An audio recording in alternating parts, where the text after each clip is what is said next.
Have your sports curiosity cured. Marner in motion. Darnold throws. Caught! For the 2 points. Eric Super. They throw to a guy who hadn't made a catch or was targeted all night long. What a game. A veteran of the sports reporting game for over 25 years. CFB gets in the paint. And Murray Boyles with a rebound. Shedley pass and Grove. And notorious B.I.3 with a slam. Breaking down Edmonton's favorite teams. And now Hudson in the mix. Jones freed up. Shoots at the same rebounds.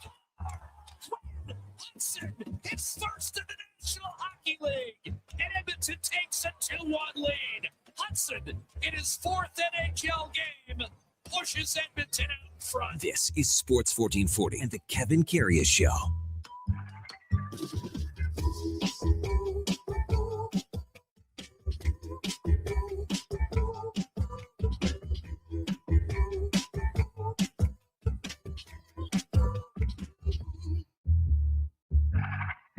All right, here we go. For Sol 568, Friday, December the 19th. The weekend is here. So let's tear up the old pea patch clicker into Schnell and make a fast break to the 11 o'clock hour. It is Feel Good Friday. It is Playlist Friday. But a little caveat for the Playlist Friday. I think it's got to be a Christmas carol today. A Christmas song for today because it's our last show on a Feel Good Friday, Playlist Friday. So if you want to hear a Christmas jingle, get it in to 1-833-401-1440, and the Duke will get it on. Hey, thanks so much for tuning into the Kevin Karius Show on Sports 1440 AM radio. Good morning, and so glad you can be with us on your morning drive, wherever you're heading out. Again, a blowing snow, we got a little bit. It snowed a little bit overnight. It's minus 19, 20, so a little chilly here to start off the weekend. You can also watch us on YouTube at Sports 1440 AM. Drop us a like and a subscription. We would really appreciate that. And we're also on X, Facebook, Instagram, and Twitch. As always, we are streaming on iHeartRadio, the TuneIn app, even on sports1440.ca. And if you miss any part of any show, well, you can find them where all the podcasts hang out, on Apple, Spotify, Google, even Amazon. Subscribe, select the auto download. You'll never miss any part of any show. Yes, good morning. Thanks so much. You could be with us on a Friday morning where the Oilers came out of Boston with a 3-1 victory last night. They are now 6-1-1 in their last 8, 2 points out of the division lead. Ryan Nugent-Hopkins, Connor McDavid were sensational. Quinn Hudson with his first goal. But the big story, Tristan Jarry going down with what they are calling a lower body injury, just pushing off with the left leg, left in the second period. And, you know, it's his durability that was always in question when this trade was made with Stu Skinner. He missed time a little earlier in the year, 3 weeks with an LBI. And we'll see exactly what happens here moving forward because the Oilers got back-to-back tomorrow in Minnesota and then Sunday here against Vegas. Cal Pickard was remarkable in a 12-save performance as we welcome in our co-host on Mondays and Fridays from 7 to 11, the great Eddie Steele, former Grey Cup champion with the Double E in 2015, all-decade team. Good morning, Eddie. Top of the morning, Top of the KK. morning. So you're talking about the schedule here, our Yeah. schedule. I got to ask before we kick things. What is our schedule moving forward next week? Well, Monday we'll be here. We're on Monday. Then Friday you're off because it's Boxing Day. Okay. So Friday's box. Okay. Yeah. I don't know, man. It's all a blur. And then that's about it for you. Yeah. And I'll see. I'll see you. See you next Monday.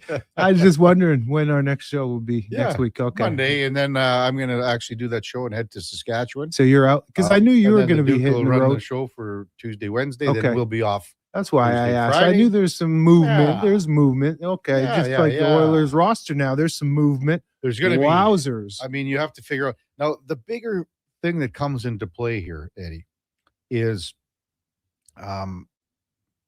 really it's the time of the year because tonight the roster freeze comes into play, and that hasn't been talked about a whole heck of a lot. So now you're down a goalie, right? You're down a goalie, and you got a back-to-back here.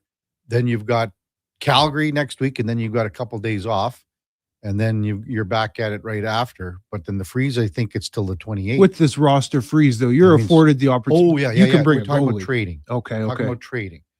So, I mean, that's, you're looking inside your organization right now. So if that's Matt Tompkins down on the farm, I mean, you got to think about what's Come going on, on. Cal. I mean, That's what it comes. It's Cal. You're going to play Cal back to back on the weekend. You know what we're saying here. I do. So I do. There's a lot of things that are coming into play here. But it all falls on his shoulders now. There's no denying. I mean, whenever you see these non-contact injuries, like look what happened last week in the NFL, way more severe than this. Well, we hope it's not this severe. Yeah, we hope it's just a little tweak. It's just something, a little groin, hammy. Who knows? And I mean, the one thing that you can say for sure is that the Oilers are going to be really, really careful with this. It's not like, wow, we need you back. No, we've put all our eggs in the Tristan Jarry basket here. So it's quite unique. The timing of it, man. It's wow. For Stan Bowman. Wow.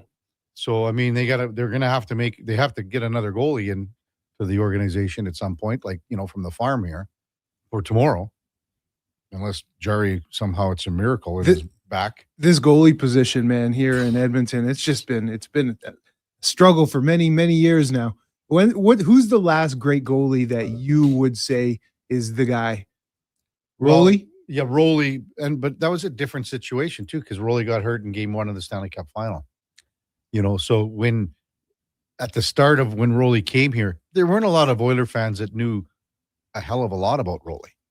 I remember I was on the road with the team when the trade happened, and it was like a first rounder for this guy. We were like, man, and Kevin Lowe even went like, man, I got to give up a first rounder, but they needed something because at the time you had UC Markkinen and you had Ty Conklin, and those were two guys. It was eerily similar to now. You were sort of happy with those guys, but were those the guys that could take you all the way? Exactly. Having said that, I mean, the Oilers were not even close to where the Oilers were the last 2 years. The team in front, when the team in front can button it down, because they have that in their game. They like to play an open-ended game, but they can button it down. That always is going to help whatever goalie's in net. And you're going to have to do that. Exactly. And I mean, it was great. You see the last 2 wins for Jarry, right? Toronto, and then in Pittsburgh where they didn't, and you're a little soft at the end.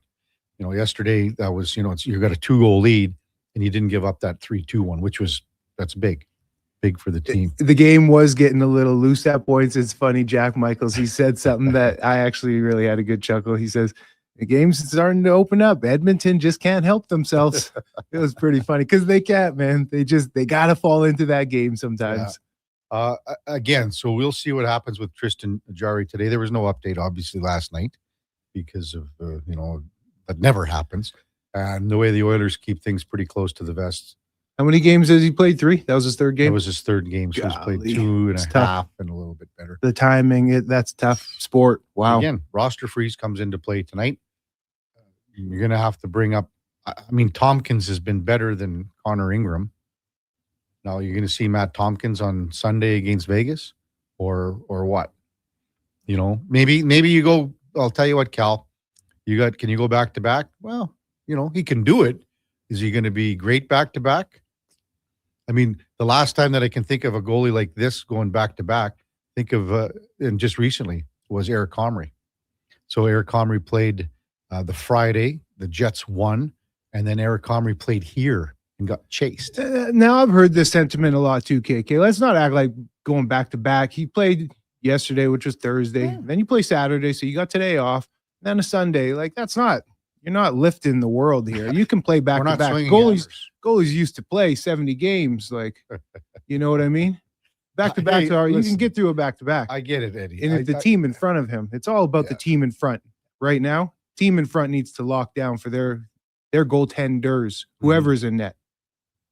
I don't want to ever hear about Monday, Friday, Labor Day back and back for you ever again. You're Mr. Back-to-back vacation. What is that? Stop it! What is that? 3 this month? Yeah. One day. Hey, let's quickly welcome in the Duke of Delburne here before we go to a quick break because Mark Spector's at the airport and we're going to get to Spec right away. He was there at the game last night.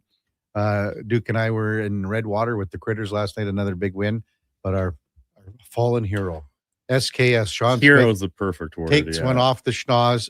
Duke, you sent it out on social media. I did, yeah. I said last night as um, we were leaving Redwater, a little picture of you and Sean, you wearing your mother's toque, Sean Laura's with toque, come on now. the paper towels jammed up the nose. R.I.P. to your nose. There were some comments going around about if maybe some women's hygiene products would have been a better option. Absolutely, and they absolutely would have been. And Sean was talking a big game about asking for them, but I don't think he ever would have had the actual stones.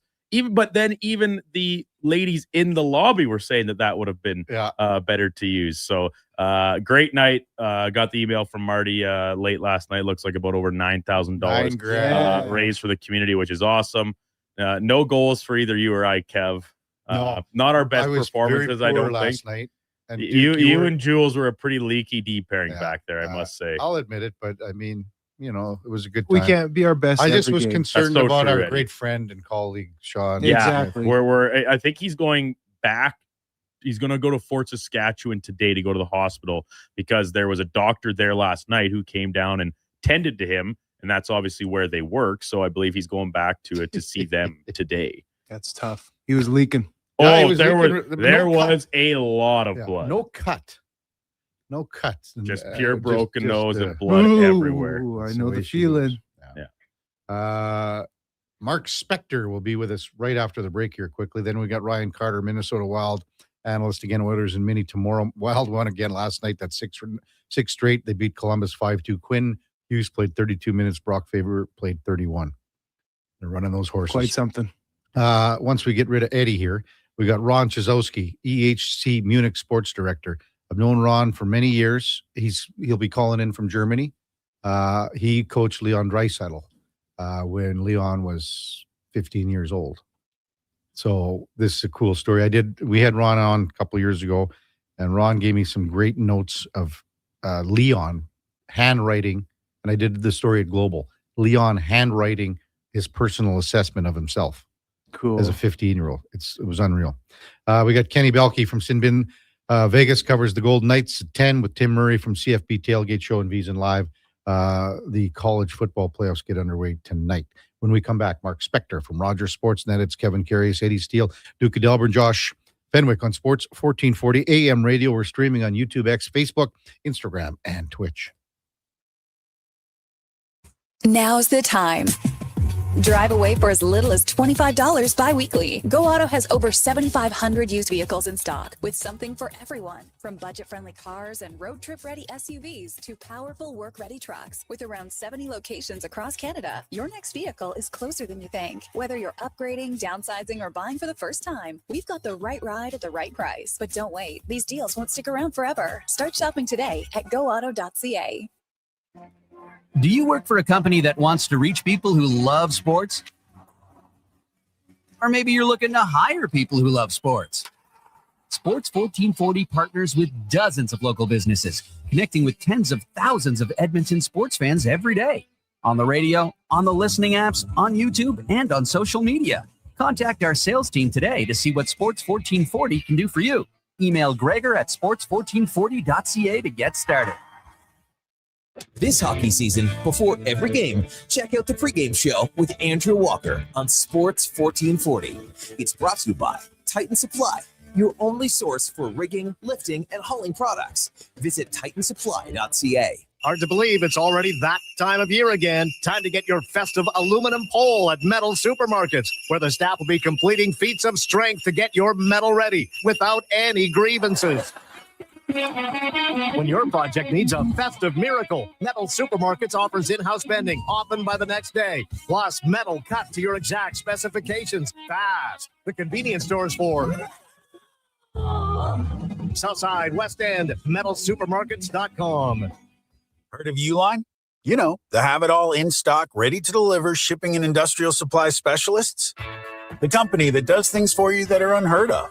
Like keeping 41,000 items in stock in our own warehouses. With customer service reps on the line to get you what you need, when you need it, 24/7, 365, every time. Maybe you heard it here first. Want to hear more? Visit uline.ca. ULINE, your shipping and industrial supply specialists.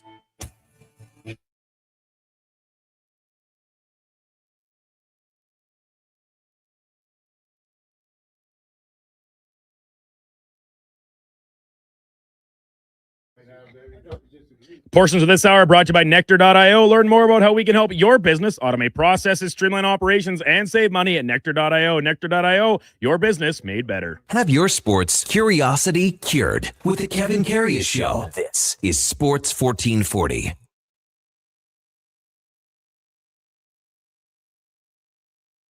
All right, welcome back to the big program, 7:15 in Edmonton. Again, it is Playlist Friday, but we'd like to hear a Christmas request from you. I know Duke went with AC/DC for Spec, but we're going to be going. I got you. I know, but we want to get some other Christmas songs going here today on real Christmas. Our songs. last Friday before the big man comes next week. Time now for On the Mark, brought to you by Northgate Chevrolet Buick GMC. Stop in today and play Wish and Win for your chance to win up to $25,000 towards a new vehicle. Guaranteed $500 prize too. Play today at Northgate Chevrolet Buick GMC as we welcome in Mark Spector from Rogers Sportsnet. Good morning, Spec. We had Jason Strudwick texted me yesterday, Spec, because we were talking about old WKRP characters.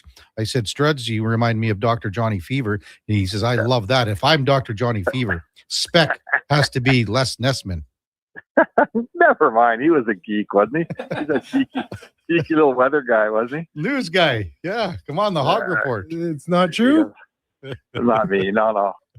Nah, you're a baller out there. You were out there on the mound. I'd have been taking a run at Lonnie Anderson with whoever I'm going to be. But you know who? Like Bailey Quarters was quite attractive too, Spec. Oh yeah, it was a little bit of a Ginger and Marianne thing going on that show, right? Oh, was it ever? Hey, man, so you had boots on the ground last night in Boston. Tristan Jarry, the big news. And I mean, and then we got the roster freeze here, Spec, starting tonight as well. So that throws a wrench into things. Well, you're always allowed to call a guy up for injuries, for sure. I'm sure. I'm 99.9% sure they don't make you play through Christmas with one goalie. Yeah. So I would suggest they probably call up Matt Tompkins. He's an Edmonton kid. Might as well come home and spend Christmas here anyhow. Looking at their numbers, neither guy's lightening up down there. So, I feel like Tompkins has played NHL games more recently, has been at the top of his form more recently, where Ingram, I suggest, is still looking for that form and hadn't found it yet. So to me, it's got to be Tompkins coming up, but who knows what Bowman's going to decide. Hey, did you get a vibe in the room last night when you went in? Just with, the team wins and everyone's on a high, but they know what's staring at them in the face as well here too.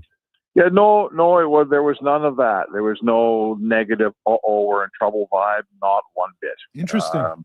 Yeah, no, nothing. There was I did not sense that a bit. I know first of all, it helped that I guess if Pickard would have come in and blown that lead, maybe, but he was outstanding. He made a bunch of saves right away. So I think they feel like they're playing their game. Like Zach Hyman said, we should have more of these good, tough 3-1 wins under our belt already. We haven't had many. Yeah. And they're happy to win a game. Boston's a hard place to play. They're a really good team. And Edmonton they ground them down, man, and won a game fair and square. That's as good as I've seen them play. That's I just want to circle back to what you said in terms of being so steadfast that there was no negativity, no mopiness, no down and out type vibes from the fellas, because they're probably the only people on the planet that would have that posture. You take a look around and it's panic, and with good reason, because the timing of it. That was Jarry's third game right after Bowman had traded for him. So that's pretty impressive that the fellas, didn't even put off any sense of that, man. Yeah, well, you know what? I think these guys are pros. What's the point? In fact, you have to, even if you're a little nervous underneath, you got to pretend you're not, Fake it till you make it. Yeah, fake it till you make it. Panicking never helps. Coming out and saying, oh boy, we're screwed, that never helps. So you know what? You put your faith in Pickard, and there's going to be the odd game that goes, I guess, to Tompkins. He's played some games in the NHL, and I guess you just better play real good in front of him. That would be the best course of action. Is you just played a pretty tight defensive game. Start playing a few more of those, and maybe you can survive this thing. I don't know how long he's out for, but we'll see. Spec, this has to be linked, you would think, to the injury that he suffered, not too long ago. And maybe it's just a reoccurring thing, which is concerning. to say the least. Yeah, wouldn't you say? sure. Like if he had groin issues, and the goalies and groin issues, that's never good. Yeah. So I mean, it's sort of, buyer beware a little bit. Like in Stu Skinner, say what you want about him, he was always healthy. Durable. Stu Skinner, he never got hurt. He only got hurt when he got concussed one time. Yeah. Someone ran into him. So no, he's really durable, plays all the games. And Jarry in his career has had very few injuries. Like I saw some stuff, people saying, oh, he's injury prone. He hasn't missed many games in his career, but very recently he's had an injury, and now it seems maybe it's back. And that's, like I say, goalies and groins, man, that's a bad mix. Yeah, no question about it. So that's what it is. Eddie. Yeah, so now, of course, it falls on Cal Pickard's shoulders, and more importantly, I think the team in front of him to play a tighter game, like you mentioned. What did you think of the Stastny-Nurse pairing yesterday? Yeah, we're pretty good, pretty good, especially Stastny playing on the wrong side. I thought that all of their depth players who we've been saying, the depth guys haven't been helping, like the depth forwards. They were good. I thought Riley Stillman walked in the game too, and they gave Stastny more minutes. I don't know what he played last night. Game sheet in front of me, but tell you Stillman, right now. Yeah, Stillman played very well. 19 minutes. That's great. Yeah. Would Stillman play? 11:22. Okay, so the fourth pairing got some over 10 minutes, and it was. And I was really impressed. It's really hard to make an impact in a game when you play 6-7 minutes. And I thought Max Jones was really good. He played 6.5 minutes. He knocked some pucks loose. I think he had like that 4 whole line shots was on good. net or something. Yeah, and Quinn Hudson gets the goal. Give you a goal, like the third goal, right? We always say the formula: you got to get to 3 every night, and you'll win a ton of games in this league. And there's your formula. You got a power play goal. You got a shorty, and you got your fourth line kicks one in, and boom, you got enough to win. It's funny, Spec, that, the Oilers started to really turn things around here a little bit. There's been some hiccups, yes, but Ryan Nugent-Hopkins returning, and he offers so much. Man, that pass that he made to Connor McDavid, who, undressed Swayman. Unbelievable pass, man. Yeah, he just hung on to that puck for the extra half a second so that lane opened up, Like some guys force a pass and it gets picked off. He just hung on for a second. Connor moved, the lane opened up. He put it right on his tape. And he just does that with his eyes closed. It's not an easy play for anyone, but it's an easy play for him. He's listen, everything he does, of course you're better because he plays on both your special teams and a ton of minutes on your first line. So you lose that player. There's holes all over your lineup all of a sudden. Mm-hmm. Hey, Spec, seeing it in person, I mean, Quinn Hudson, he only played 6:26 yesterday, got the goal, but then he had earlier in the game a really nice move where he undressed the D-man, couldn't finish it at the end of the move. But you can see, like, the kid, he's got some skill to him, and he can really probably play at this level, huh? I think. I mean, listen, if you can he really excelled, Eddie, offensively at the AHL level. Like, it's going in for him down there. And the guy who scores in the A, there's like, that's the prerequisite. Okay. I'm not saying he has the AHL mastered, but he was real good in it this year. And up he comes, and he's showing some danger. And again, he's throwing it playing with, his centerman. Yes. I mean, they took a couple shifts with Draisaitl as their centerman, him and Jones. But for the most part, it was Frederick. And they're playing a straight ahead Fred game, man, like up and down, bang, bang, bang, shoot it when you get it. It would be interesting to see what he would do if maybe on a third line centered by Nugent Hopkins. That might change the equation a little bit for a guy like Quinn Hudson. For the most part, and again, the minutes for Jones and Quinn Hudson were down a little bit. Trent Frederick was at 11:40 last night, Spec, but for the most part, the Oilers were able to roll the lines because the Bruins had one. They were 1 for 3 in the power play. Oilers were 1 for 4, so they had the opportunity to roll the lines, and it helped them out for sure. I always like their team better when they're rolling lines a little more. I don't like a team that plays 3 lines and plays the fourth line 4 minutes. That's not the way it's supposed to work. If you're playing your fourth line 4, 5, 6 minutes, that means you got no trust in them at all. And we always roll out excuses. Oh, there was power plays, this and that. But, the Oilers can get top heavy. We all know this, right? They could get too reliant on their top guys. when you play Boston, they got one good top line, and then they kind of got 3 third lines, and they roll their lines at you, man. So sometimes you got to play that game with them. Yeah. Hey, I thought Edmonton played Boston's game and beat them at it last night. Yeah. Hey, did you think it was just an off night for Pasternak because he was not even noticeable? I don't know. Maybe, I thought, Oilers defense. It was one of those games where I thought both teams were really good till they got to the dots, and then the defenders took over. The defenders, a lot of plays looked awful good till they got to the dots, and then all of a sudden it didn't look good anymore on both teams. So are we going to say Pasternak wasn't any good? We're going to say the Oilers defense was good? Yeah. You can take your pick, but certainly he wasn't, he's supposed to be their best guy, and he wasn't their best guy. Yeah, he was off last night. Yeah, for sure. One last cherry on top for that fourth line that I don't believe we mentioned unless I didn't hear it. But Trent Frederick, he also drew that first penalty that Connor McDavid scored on. So, boom, just another plus for that line. But moving forward, Spec, I wanted to great journalism there. But moving forward, Spec. Well, I just wanted to put that cherry on it just to cap it off because there was another plus for the line. But Kevin and I, we were going a little bit back and forth here with the schedule upcoming. You got the Wild here on Saturday and then a back-to-back with Vegas Golden Knights as well. Yeah. What are you doing with your goaltender? Are you just going to roll Cal out for both back-to-back? Are you worried about maybe potentially too much overplay here? What do you think? I think it's an excellent question. I think I'm probably going to, I don't know what I'm going to do. It's not like Pickett's tired. He's barely played. He's a backup. So theoretically, it's a day game followed by a night game. So, you're going to sleep in your own bed Saturday night.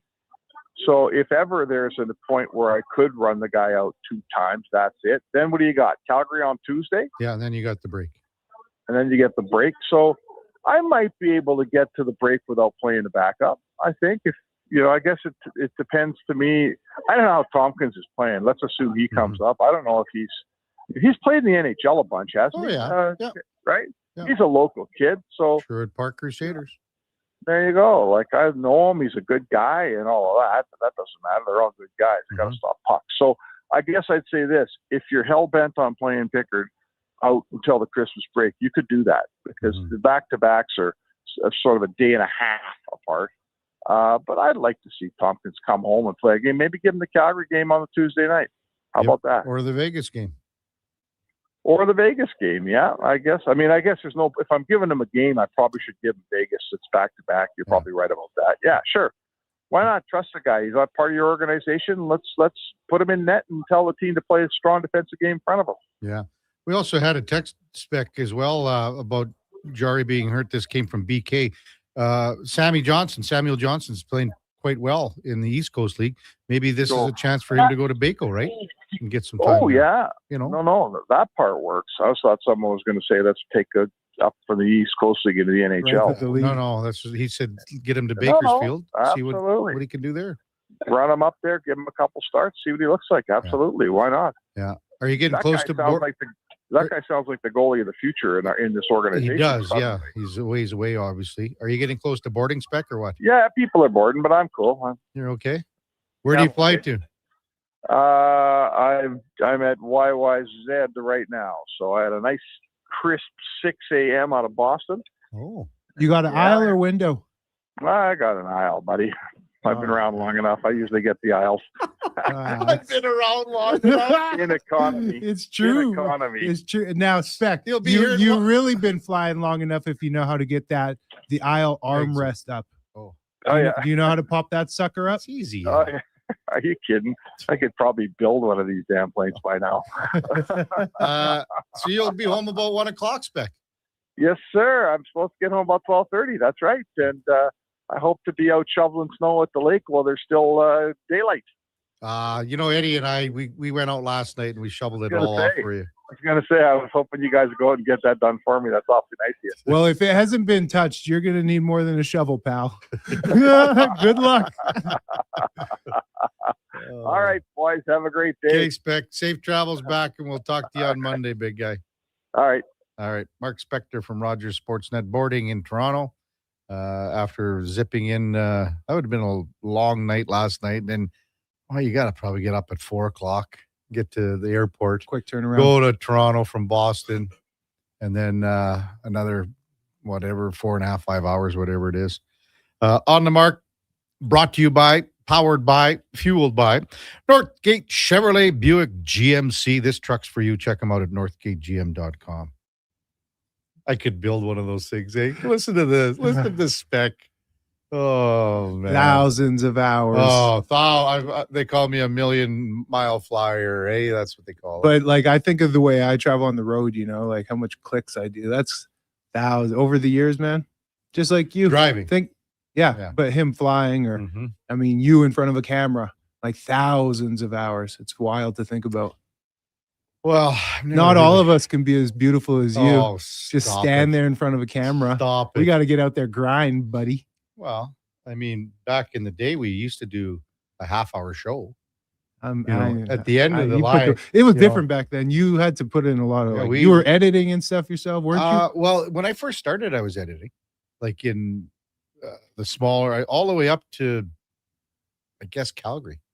Then you had an editor for you. So when I got to Calgary in 96 or whatever it was. So there's a lot more lifting. Yeah. Then you had more staff. You had more producers. Resources. Yes. And now there's nothing. Now you don't have, if you work in TV now, you're basically doing everything yourself.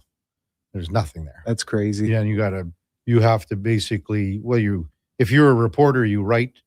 A lot of times you're shooting it yourself too, because they call it a video journalist. You cannot, there's no possible way that you can do a good job at it. You can't. And then they'll say, and you need to get your web copy up.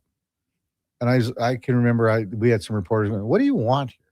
Like, do you want me to do a good job on this story, or do you want me to just piss this away? And just do a little bit of everything that you want. Television news has never been so poor. And sports. When you look, there is no television sports locally anymore. But not a lick. Yeah, I would say for Slav over at Globe. Yeah, they'll give a little, but other than small that, love, but there's nothing. But that's the thing that's so different about it.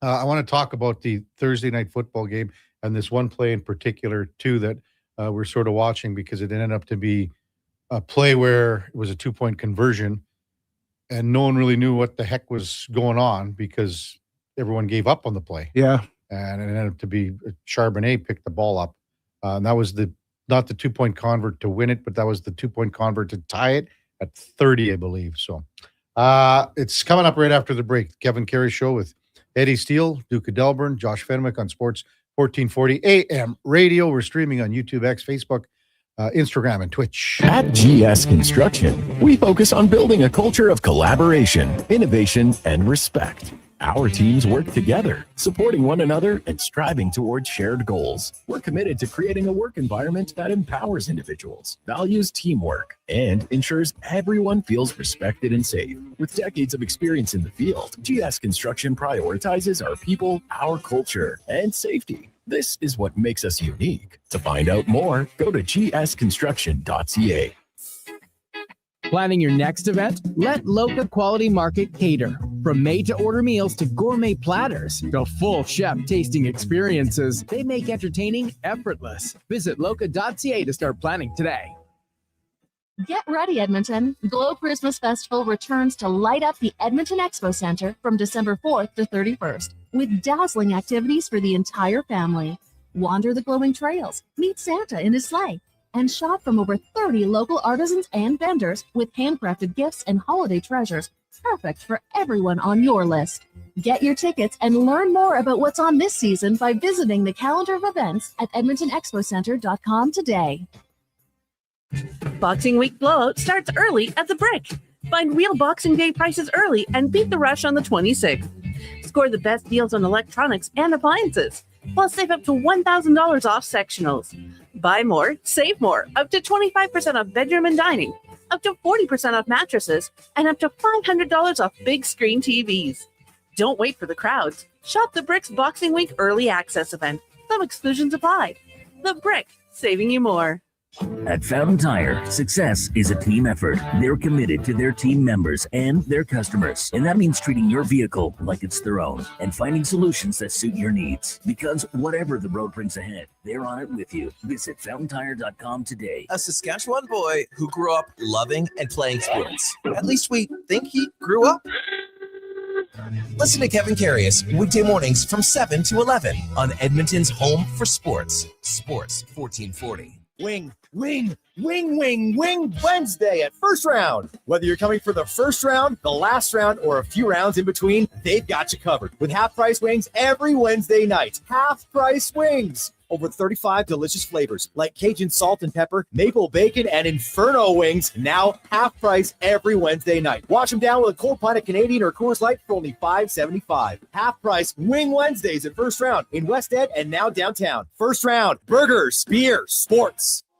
You matter. Your mental health matters, and you're braver than you think. Not Alone is an organization focused on creating a space of acceptance and support through tough, meaningful conversation. My name is Tyler Smith, and you are never alone. NotAloneCo.com. It's okay to not be okay. I'm Saxon, and this is my little sister Goldie. I'm Goldie, and this is my little sister Saxon. Wait a minute. I'm the big sister around here. And I'm Rick Showers from No Bull RV, and these are my granddaughters. They like to help with the holiday commercials. It's sort of a tradition in our family. And since they moved from Australia to Nashville, we get to see them more than ever. It's nice to live in the same hemisphere with Grandma and Papa. That's right, Saxon. And at No Bull, the holidays are all about family. And really, that's what camping is all about, too. Maybe I should come work for you at your store, Papa. I can make the Goldie cakes. Maybe in a few years. Papa says used RVs are way better than new RVs. That's right, Saxon. You learn quickly. So what do you have to say to all the people listening on the radio? Happy Christmas to everyone in Canada. And that's No Bull. NoBullRV.ca.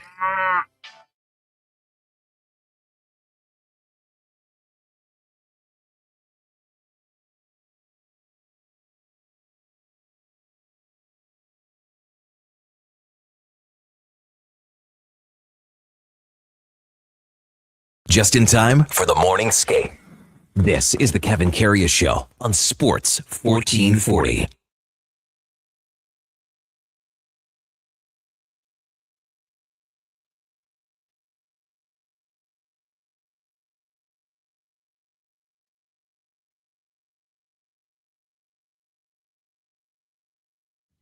All right, welcome back to the big program, 7:37 in Edmonton. Kevin Karius, Eddie Steele with you.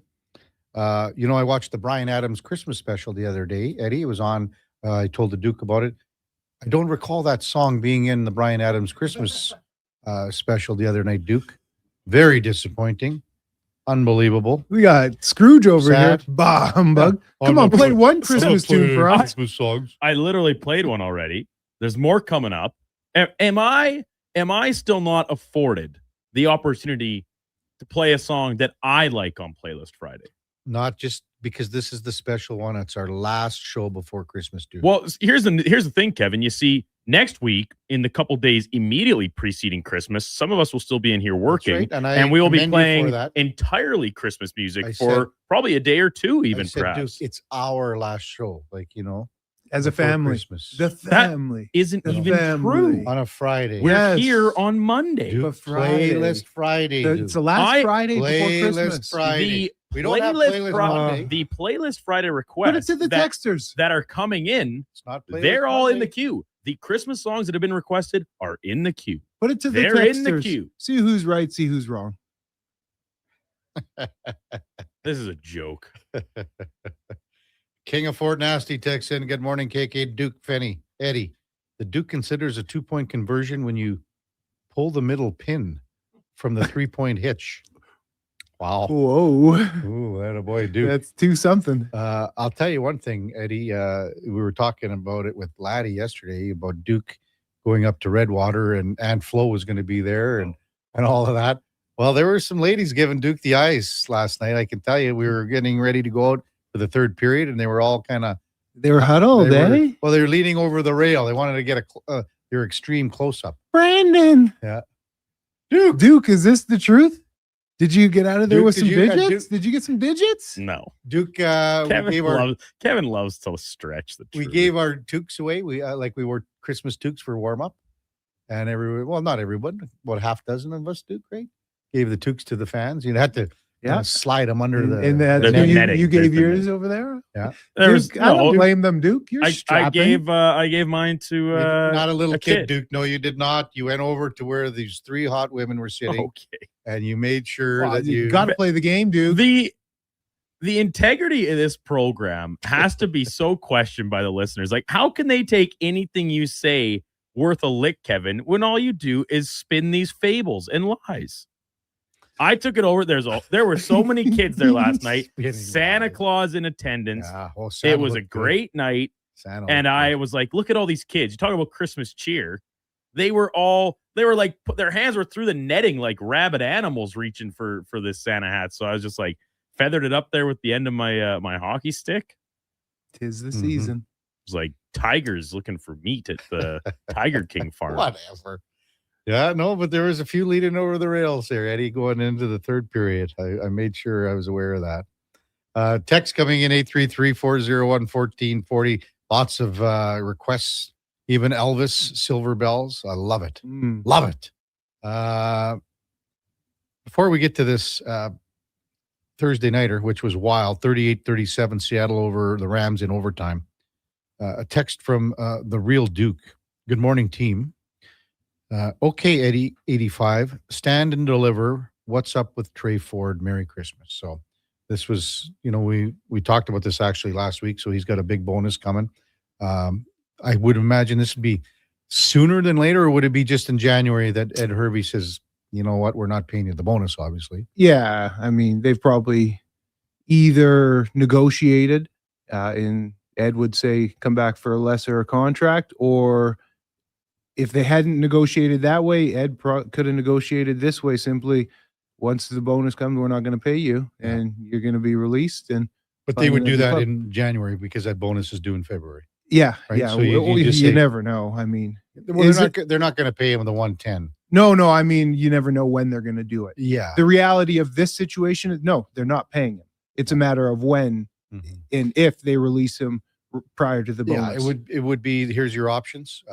But you're not take it or leave it, or you want a fresh start somewhere. Go be a backup. We'll cut you.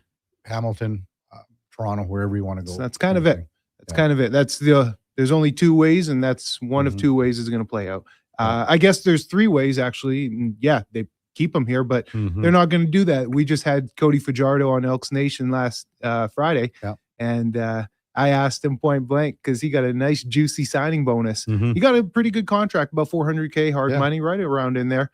And that's where Trey would be in all in as well for next year. And yeah, you can't have that. You can't have that. And Trevor Harris had just got re-upped the day before in Sask, and Cody wanted some numbers that were somewhat comparable. He didn't want to make, of course, as much as Trevor Harris because Trevor just won Grey Cup MOP, but he wanted the same signing bonus as Trevor, and he got away with $190K. It's a nice little signing bonus for sure. Text 833-401-1440. This Thursday night football game, and even Doug said, Kevin, Eddie, I didn't see the 2-point Seattle play live, just the replay. Did you either of you see the play live? Not for me. We were in Redwater. Eddie, I don't know if you saw it. No, live. I was watching the Oilers. Did the referee wave an incomplete pass or blow the whistle? I know, just reading Sean McVay, head coach of the Rams after the game, said they never really got an explanation.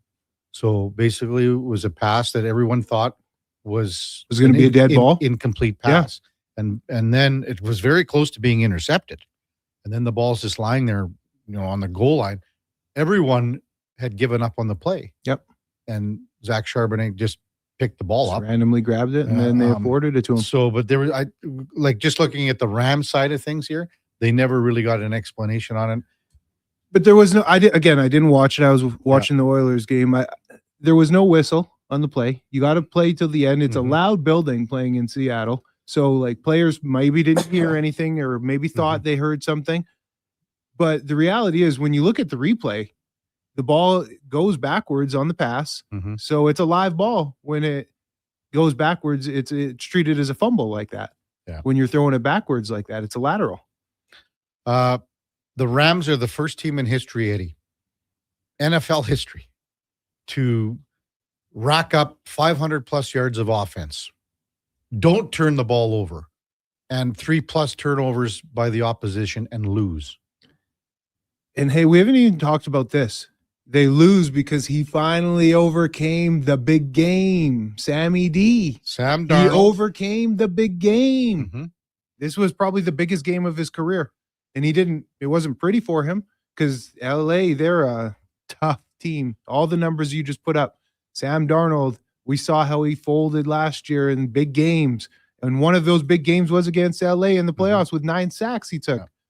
Yeah. He finally did it. Now, they're sitting for, what are they, first in the NFC right now? They're first in the conference. Like, wow, could Sam Darnold do it and have a playoff game in Seattle, which is a tough place to play, probably the toughest place to play. Yeah, Montana to Rice is up early drinking. If the Niners go 3-0, they get the number 1 seed, he says. That's because they play the Hawks in the last game there. Yeah. MTR is on one. He just continued from last night. I think he feels bad for SKS is what he does. Here's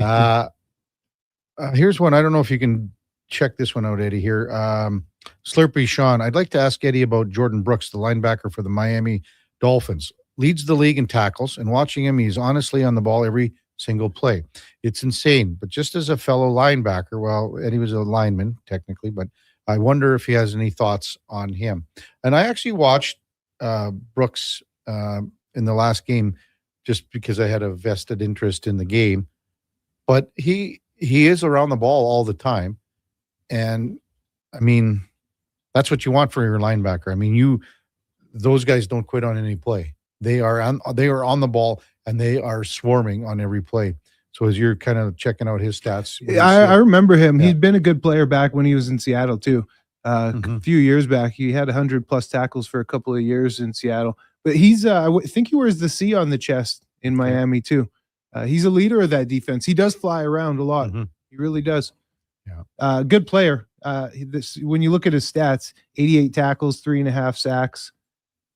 Pretty good. Pretty good. Puka Nacua last night, I mean, just a one-man wrecking crew for fantasy anyway. 12 catches, 225 yards, a couple of TDs, basically knocking the Duke out of every game, every fantasy matchup, hookup, whatever you want to call it, up Duke that you have. He's taking you down here. Well, just the one. I'm in the semifinal in both of my leagues, but yeah, we were in the dressing room at the intermission, Kevin. We looked and it's like, oh my, like Puka's got the same stat line as he did after the first quarter, and we're coming up on the end of the third.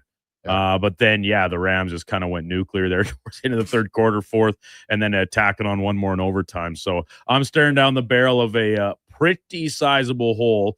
On the flip side, in my other league, I'm playing the number 1 seed, and he had the Seahawks defense in, and it racked up -5 points last night. So that's encouraging. I'm now favored. The scales tipped a little bit on the percentage meter.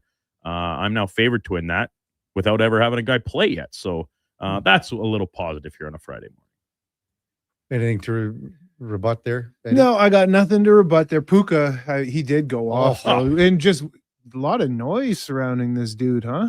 A lot of noise. I don't know if you'd be up to snuff on it all. It's more social media, pop culture stuff, KK, but no, I actually did see that, and I told the Duke, I said he should have been suspended for 1 game, and Duke said, I totally agree. Yeah, too bad. Yeah. But huge game. Huge, and back-to-back career highs. Last week he went for 180. This week he went for what he went for. It's wild. Matty Stafford, is it a foregone, I should say, conclusion that MVP? Yeah, I would think so. I mean, it's funny to me. I think this is going to go right down to the wire. With who? Well, I mean, think about it. Let's just say the Rams lose another game here. Say something happens with the Bills and Josh Allen plays like he did last week before. You know what I'm saying, Eddie? Like maybe he can close the gap enough. And maybe if you look at where New England is and the Patriots are just a game up on the Bills here. You know, what if Allen goes off and picks up 3-4 TDs for the next 3 weeks? Nah, I don't see it. You don't because see it Allen's not even in the top 5 passing. Okay. The next close, Sam Darnold is 3rd. with 37. Dak is second, but they're not even in the mix, so you can't consider him Okay, the because Cowboys. a lot of people were saying it was between Stafford and Drake May. Yeah, no. It's Stafford's award because Stafford has 40 passing touchdowns. The next closest is 29. He's 11 up right now. So Okay. unless he goes cold, How many rushing touchdowns does Josh Allen have? well, Josh Allen has 25 passing. I'll pull up rushing. I think he's got 10 or 11. Yeah, that's still he's so far behind on What's he got? other stats. Penny? 12. 12. Okay, so he's 3 back in total. Three back in total touchdowns. Okay, how many rushing yards, Fenny, if you don't mind? He just looked at you with the most sour face. Did he? of all time. Did he? Yeah. It's like, what do you think? I got this off the top of my He head? just, man, I'm burning through some other stats here trying to plead my case. I can't do it all here, but that's why we got a team. We're a team. We're family. We're the family. So again, well, he's going to have, if he has 500 Stafford, rushing man, yards, it's Stafford. he's got 500 more rushing yards than Stafford. Nah, I love it. I love your 535. Oh, wow. Look at that. Fenny. see. We're Bang. what? I was just looking at it. Yeah, right what, there. man? It's right in front of me. Me and Fenny versus you and Duke. What, Duke and I just hammered you guys. man? No, you come on. You know Stafford's. Did you listen to my I listened, contention? Kevin. Yes, I listened. Okay, let's just I say absolutely listened. let's just say the Rams lose another game here. What now. about where the Bills land too, record wise? Well, what if they run the table here and they take over first in the division? Okay. Yeah, I mean, you want to bet? No, I don't want to bet but you asked me who else could do it. That was your question. Who else could possibly win the MVP? I am going to say Sam Darnold has a better chance at winning MVP than Josh Allen. Eddie, come on. Like, you got 3 drinks over there. I have no idea what's in them. Perrier. I'm serious about that. No, it can't be Sam Darnold for one. But as I said, let's just say Josh Allen in the next 3 weeks, and if you look at I'm going to just punch they got up Cleveland. Okay, yeah. So they got Cleveland here this week. Okay. Tough defense. Very tough defense. The last 2 weeks, he had 3 touchdowns passing against both Cincinnati and New England. Another rushing touchdown against Cincinnati. They got Cleveland, Philly, and the Jets. Let's just say he rips off another 11 touchdowns in those 3 games. Call it 12 even. And there's a possibility that Matt Stafford comes back a little bit. What if Matt Stafford has 50 touchdowns? Maybe he does, Eddie. You're not listening. I am listening. But you asked me for if there was anyone else out there. Duke, am I nuts here or what? No. He's just trying to get me going today. I think it is insane that you would think that Sam Darnold has a better MVP case. Like Jackson Smith and Jigba has a better MVP case than Sam Darnold does. And I do not think I'm with you, Eddie, that I do believe it is absolutely Matt Stafford's award here. But at this, like, if the voting was today, and obviously it isn't, but the 1, 2, 3 would be Stafford, May, and Allen would be the third place winner of the third place in the if the voting were today. If the voting were today. Coach of the year. Coach of the year? Yeah. Wow, it's Shanahan. Shanny? No, really. Oh, MTR should Not a chance for Shanahan. This might be his best coaching job yet. with the injuries. Miss games without your starting quarterback. Your defense has been decimated. And as MTR pointed out, you might not like it, but the Niners absolutely have an inside track to win the division. Okay, and did the Patriots not finish last in the division past 2 years? Got this rookie quarterback unknown, Mike Vrabel, out of nowhere. Boom. Out of nowhere. He's already won a coach of the I year. know. No, I mean, like, just comes into the franchise coach out of the nowhere. year, He was out of coaching. The Coach of the Year award very often is somewhat comparable to the Comeback Player of the Year award, where it's just like, who was bad last year and is now good? Does that automatically make you a really good coach just because the team went from being dog water to being good? How much money did the Patriots spend in free agency? I think they led the league. So, like, it's not like this is, like, I agree, Mike Vrabel is an excellent coach, but just because the Patriots sucked last year and had a really easy schedule and are looking like the number 1 seed, that doesn't automatically make him the Coach of the Year, in my mind. If they win the division, is it not Ben Johnson? I think that would be a much better case because the Bears have had a so-so schedule. They play in arguably the toughest division in the league, although the NFC West has certainly given it a run for its money this season with how poor Eddie's Vikings have been most of the year. Oh. The Cardinals suck too, so take that for what it's worth. But there's a lot of good candidates for Coach of the Year this year. I absolutely think so. If they win out with Quinn Ewers, is Mike McDaniel in the running for? I think defense. Not a bad impersonation. Not hard. Because we had spec early, we got a open slot at 8:00, so we'll discuss Eddie's contention of Sam Darnold being the MVP this year. When we come back, we'll also in the 8:00 hour we'll check in with Ryan Carter from Minnesota Wild, analyst, the former NHLer. Again, it is the Oilers and Wild tomorrow afternoon, 1:00 start, puck drop, our time. And then it's a back-to-back for the Oilers with Vegas landing here after playing in Calgary on Saturday night. Ron Chizowski also coming up in the 9:00 hour. Before that, time now for a Sports 1440 update brought to you by Nectar.io. Transforming field data into boardroom insights. Nectar.io is the all-in-one solution for your fleet safety, time tracking, and materials management needs. Nectar.io, your business made better. Here is the Duke. This is a Sports 1440 update.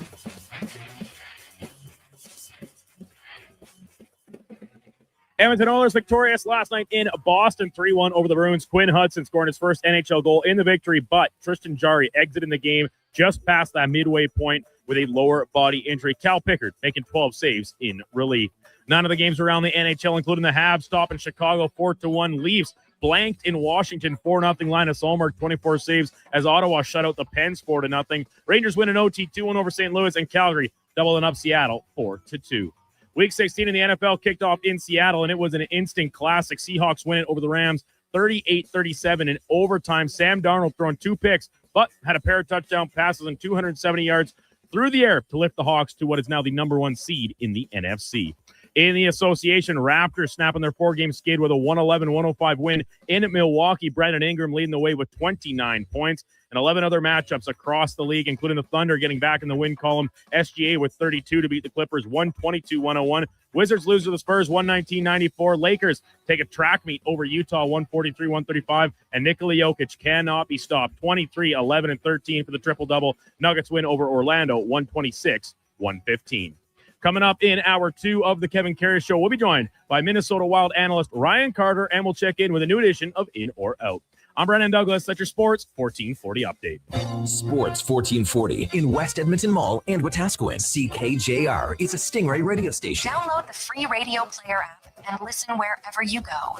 Whether you're a craft beer connoisseur or more of a wine aficionado, there's always something new to discover at Sherbrooke Liquor, a unique family-owned independent liquor store. The selection, incredible. The non-alcohol section is also very impressive. Sherbrooke Liquor, expert, knowledgeable staff with a passion for unique finds. More than just a liquor store, we're a community. Alberta's best, the one and only Sherbrooke Liquor. Wine, spirits, and oodles of beer. Visit SherbrookeLiquor.com. He's a winner. Sweet. She's a winner too. Right.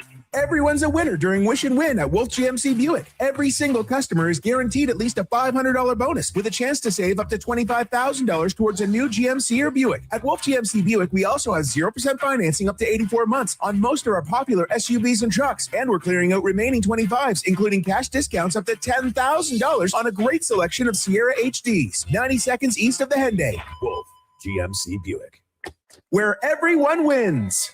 Is your company drowning in paperwork and administrative tasks? Do you need more data to make better decisions? Nectar.io is your company's all-in-one solution for fleet and materials management, safety, time cards, and GIS-based project management. Now is the time to capture and transform field, site, and shop data into boardroom-level business intelligence, all with one login. Visit Nectar.io to book a demo today. Nectar.io, your business made better. This hockey season, before every game, check out the pregame show with Andrew Walker on Sports 1440. It's brought to you by Titan Supply, your only source for rigging, lifting, and hauling products. Visit titansupply.ca. Wetaskiwin Ready Mix hopes all your relationships with family and friends are as solid as concrete this season. And remember, quality concrete isn't cheap. cheap concrete isn't quality. Merry Christmas from all the management and staff at Wetaskiwin Ready Mix. Canada's own Crave is soaring to new heights and is now bigger and better than ever.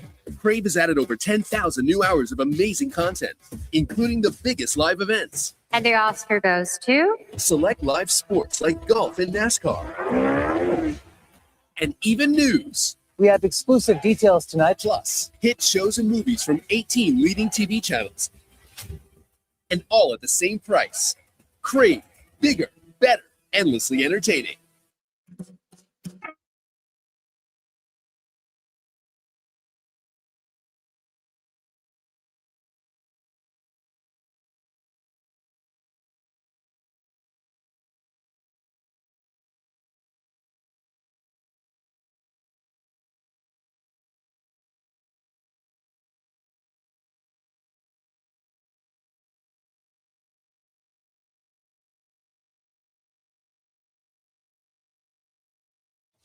Stories, guests, and insights. This is Sports 1440 and the Kevin Karius Show.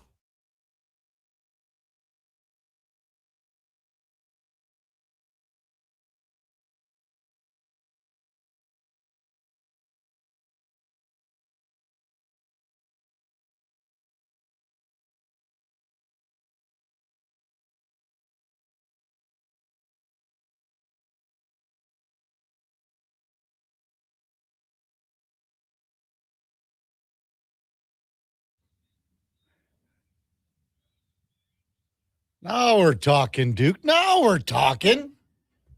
Hey. So those are the Duck Dynasty guys? With George Strait. Yeah, I think it has to be. It's Uncle Phil. Yeah, it says it's the Robertson family. That King in request was from the King of Fort Nasty. He wanted that one specifically. Really? And it There just you has go, the Ken. Robertson family, and just with a couple context clues in the song there, some name drops of Phil and He's Thai for sure. Kevin? KK. That's the leader of the You're pack. Sai. He's You're the un- leader. That's the his crazy old brother. man. Oh. That's the leader's brother. Now, Your which- Uncle Sai. Which guy played college football? That's the leader. Son, I think. That was the No, older, one of the older the guys. leader too. The leader His played. dad? Yeah, he Oh, played okay. at like LSU quarterback, Wow. big time ball. Yeah. Old though, like way back Yeah, in the yeah, day. yeah. We'll have to figure that out here. Yeah. Maybe Fenny will get on it. Fenny, my boy.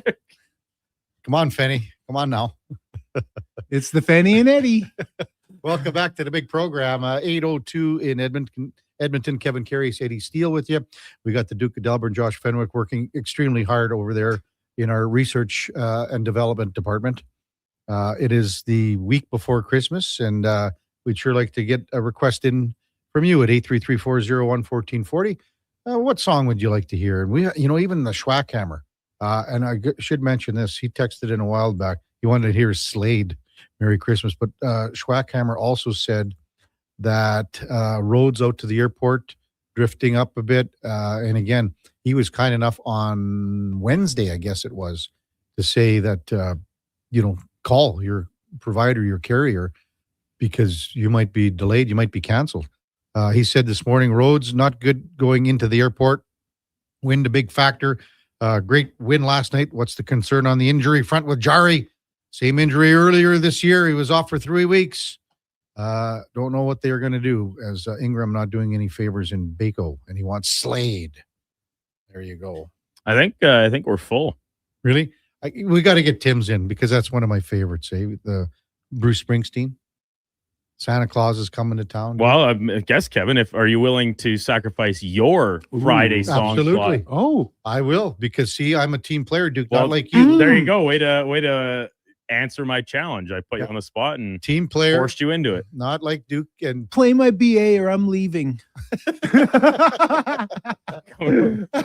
from Eddie just in the last commercial break. He's like, "Well, boys, it's been real." You thought it was 9 o'clock already. It's just been reminiscent, man. It's been a good year. Been a good year, boys.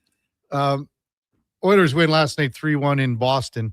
They've got the 2 games back-to-back this weekend in Minnesota tomorrow. And then the Vegas Golden Knights, a 6 p.m. puck drop, by the way, on Sunday. Vegas plays in Calgary on Saturday. Now, this is the first trip over the border for Vegas Golden Knights with Carter Hart. Now, I mean, when everything went down, a lot of people said, if out of all the 5 guys, Carter Hart would be, because he's a goaltender. And, he had some pretty decent success in Philadelphia, that there would be some interest. So Vegas rolled the dice on that. And Carter Hart was really good the other night in his last appearance. I'm just wondering, how they go into this, because it's a back-to-back for Vegas. So in Calgary tomorrow night, and then here on Sunday. Carter Hart's playing one of those games. But again, he has not come across the border yet. And let's be honest, there would have been, this, in Canada, everything that went down there on the trial. It's treated differently in the media. It was leading the national news every night. Treated differently. In the United States, it had nothing. It's not even making it out of state. It didn't, no one cares about it. There were there was a little pushback when there was whispers of him signing maybe in Carolina, things like that. Vegas, very little. But again, this is his first time across the border, and we'll see how this gets handled. Do you think I don't. I think there's going to be some boo-birds. I think there'll be a little bit, but I think the pushback always seems to be more online and in the social media realm than actually physically in person. So I don't think it'll be bad blowback. To me, I also said yesterday to some guys, I said, where would Carter Hart want to play here on Sunday? Or would he want to play in Calgary? Is there a difference? You're right. There will be some boos, but I don't think it's going to be some overwhelming, I think he'll hear it initially, but it's not going to be something every time he makes a save. Boos are going to rain down like he's some ex-player who, when you see a player come back to the old franchise or something. Those guys get booed all the time, Eddie.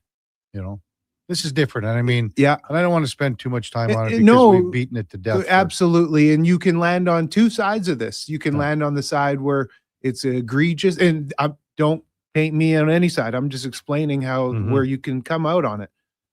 You can view it as egregious and he's completely in the wrong, or you can view it as acquitted and there is no wrong. Yeah. And there's people who view it both ways. I get it. I get it all. I just think that he'd probably want to say, I want to play here. So local. Well, he's Sherwood Park guy for sure. Might be a little softer. Softer landing. Maybe. I don't know. Zeke Binder Twine. Oh, savagery. Not any good. And I think he meant to say Terry, but he said he put in Kerry. Terry Bradshaw. Eddie. Terry Bradshaw was Phil Robertson's backup quarterback at LSU. That's right. Yeah. And you're shaking your head, Fenny? Is it the other way around? No. Terry Bradshaw did back him up, but this was at Louisiana Tech, not LSU. There you go. Thank you. You're welcome. Look at that. It took a second, though, because the first thing I Googled was Robertson LSU, and it brought me Kim Mulkey's ex-husband, Ryan Robertson. And I was like, this can't be right. No way. The Duck Dynasty guys were married to someone as scary as Kim Mulkey. I was right. Oliver Steve says, Duke, don't mess with the Sonny James time slot. But I'm willing to be a team player here. Not like the Duke was with Brian Adams. It's my time. Kevin, when you leave for holiday? Sorry, your next holiday. So I've had one day off. Ever? No, one day off since the summer. When? Okay. Oh, man. Since summertime, Duke, I've had one day off, one vacation day. I remember a couple of years ago, I used to listen to Stauffer when he had his afternoon show, and he would go, I've worked 600 and some odd straight days without a day off. Like, oh, man, that's funny. Whatever. Here's, Kev, I'd like to bury the hatchet on this. I don't want this to be a truce, a time off shaming program. Well, because people need their time off. I get it enough from Low Tide. Yeah, rightfully so. Yeah. There was my last one. But it's true, though, that coming up, besides, what are you laughing at, Fenny? Go look at the timesheet. I was going to give Fenny a Christmas card. I'm not sure anymore now. Okay, boys, we're getting to him, boys. One vacation day. He's cracking. Since the summer. And that's it. Oh, yeah. Okay. You excited to see Mom? Yeah, looking forward to seeing Mom. Well, yeah, he has to take her toque back. because I had a nice. Well, Laura made me that toque as well. I had a nice little mauve number going yesterday. There it is. I the was mauve. trying to find my Christmas toque, but I couldn't find it, Duke. It reminded me of like the type of toque that a fisherman would wear out on the high seas for like fishing for tuna for a week straight. Because it doesn't even cover your ears. No, it does. I just didn't pull it. I just had it resting on the top. Like a relic, like relic from the beachcombers. Yeah, okay. You've been crushing on a lot of those watered down skim milk eggnogs. Eddie, I'm not kidding. I would skim milk cut with water. I'll make you a virgin one someday. You made me one last year, and you enjoyed it. Yeah, skim milk cut with water. No, cut with eggnog. I go for the full on classic 3% eggnog. I need that thick, cream, the Eddie. body. Too I want the thick, body, Eddie. and I'm not pouring a full glass, but give me the body. Lots of texts, 833-401-1440. Thanks for all your requests. And Duke says we're pretty jacked up here, but you know what? Get him in, and Duke will get him on next week too, because we got Monday, Tuesday, Wednesday when the Duke will be playing Christmas songs as well. Blair texts in, this is exactly what I was afraid of when I heard it was Skinner for Jarry.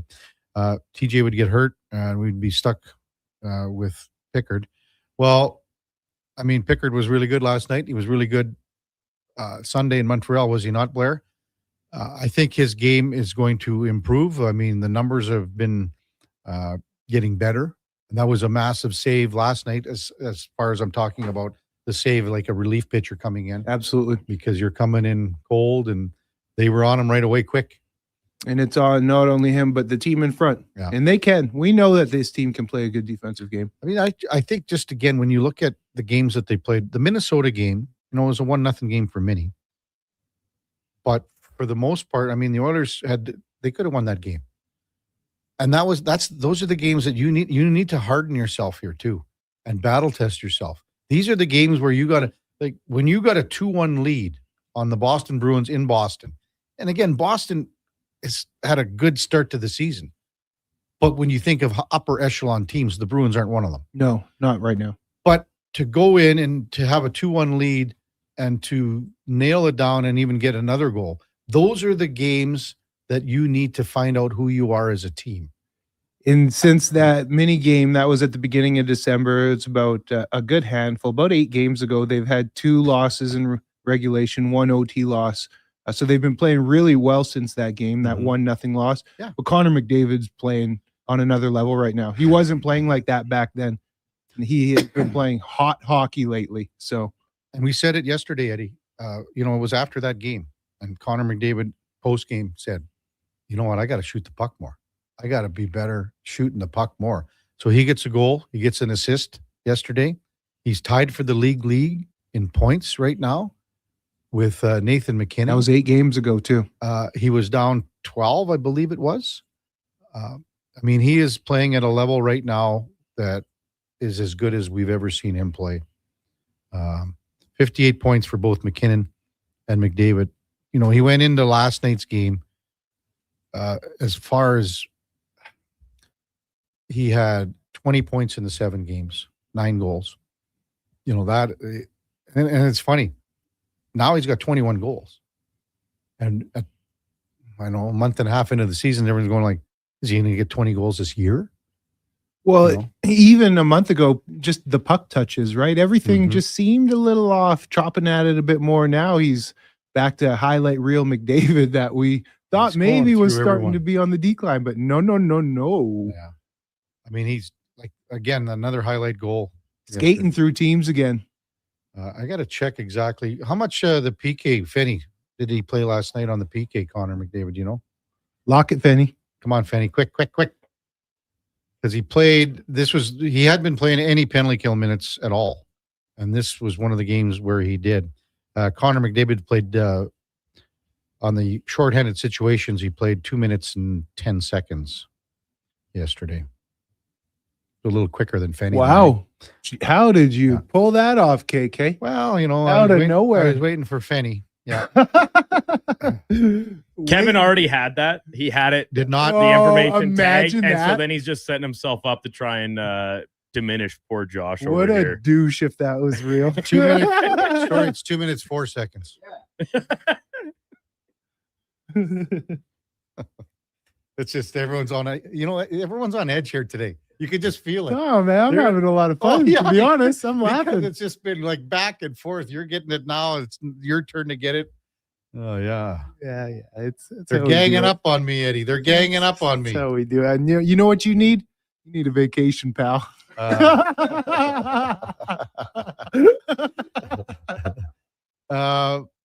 Tim says, boys, what do you make of Toronto? Holy cow. They lost 4-0 last night. Craig Berube said last night he didn't even answer questions and just said, ask the players. Oh, it's a tough situation, man. With Austin Matthews the game ago with that ear gesture and woo-wee.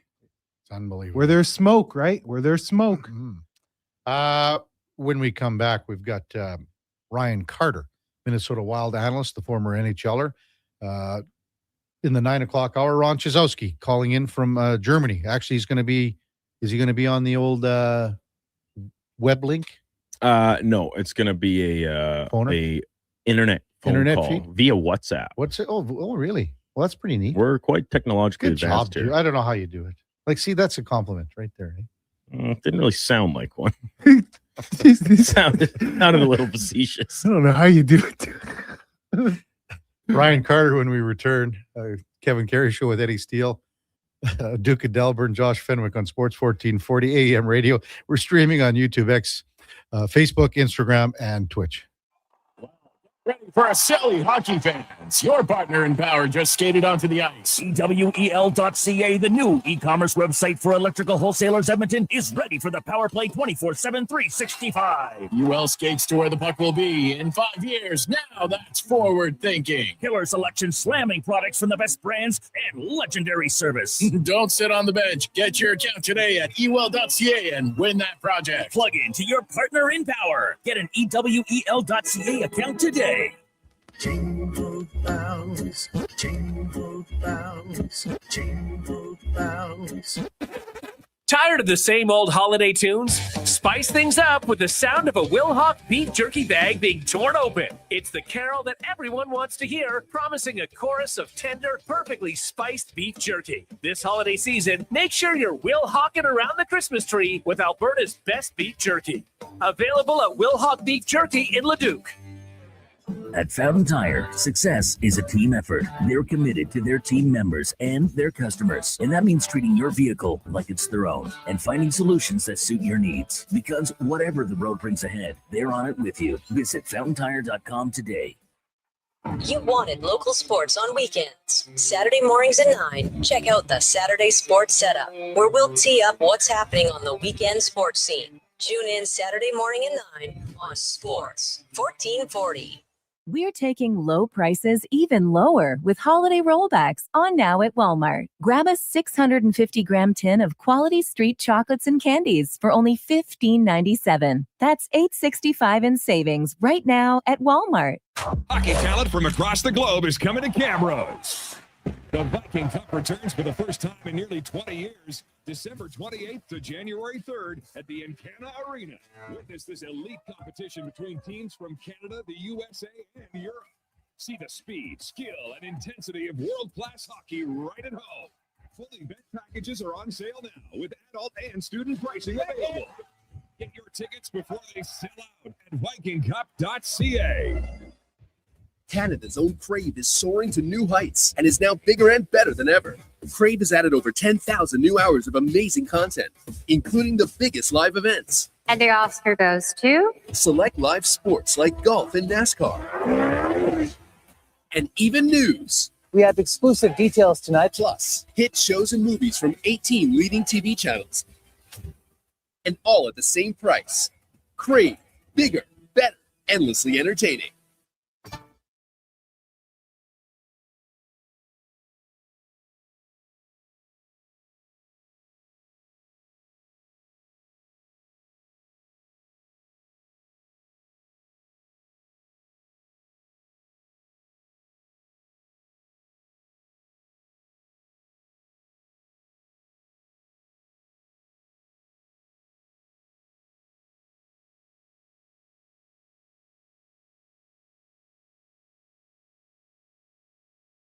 just in time for the morning skate. This is the Kevin Karius Show on Sports 1440.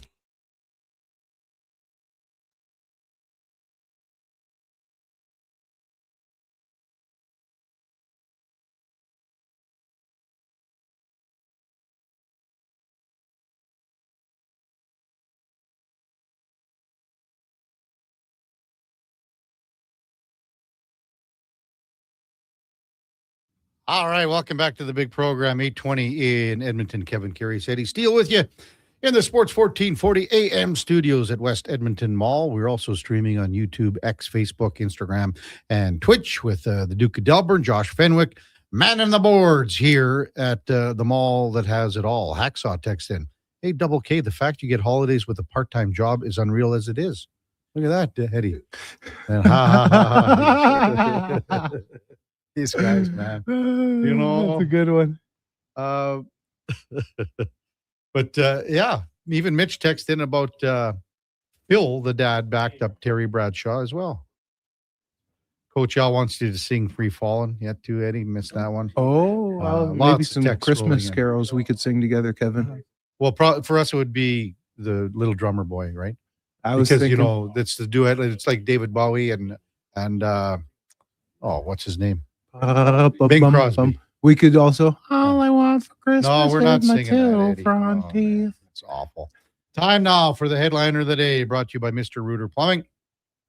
The plumber to call when the toilet mysteriously breaks after your jalapeno pepper popper fuel game night with the fellas. That's MrReuter.ca as we welcome back Ryan Carter, Minnesota Wild analyst. Morning, Ryan. You're with Kevin Karius once again, and former Grey Cup champion Eddie Steele. Thanks for jumping on Sports 1440 this morning.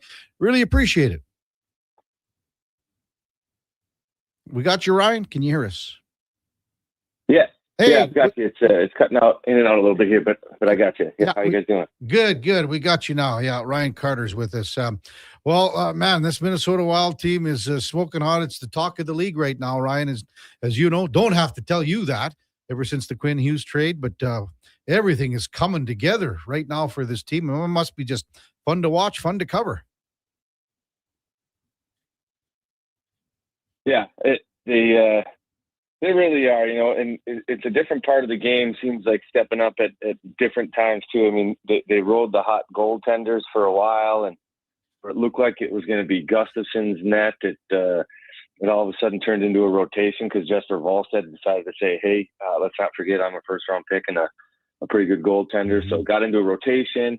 They're riding the hot hand. That's obviously a great problem to have. And then, on a team where the Wild have a good mix of, you know, high-end talent up front in Kaprizov at 28, but Matt Boldy seems to have taken another step and really started probably at the Four Nations last year, found some confidence with some high-end players, and he's come back to Minnesota and just been a different player. So up front, they really have a couple options they lean on heavily, and then John Hines has done a terrific job with the structure and getting the guys to buy in. So with that, you put all those pieces together right now, and it seems to just be an engine that's chugging along, and it doesn't matter. Like, we had played Columbus in October and lost 7-4, and that was kind of like, oh my gosh, like, what kind of season is this going to be for them?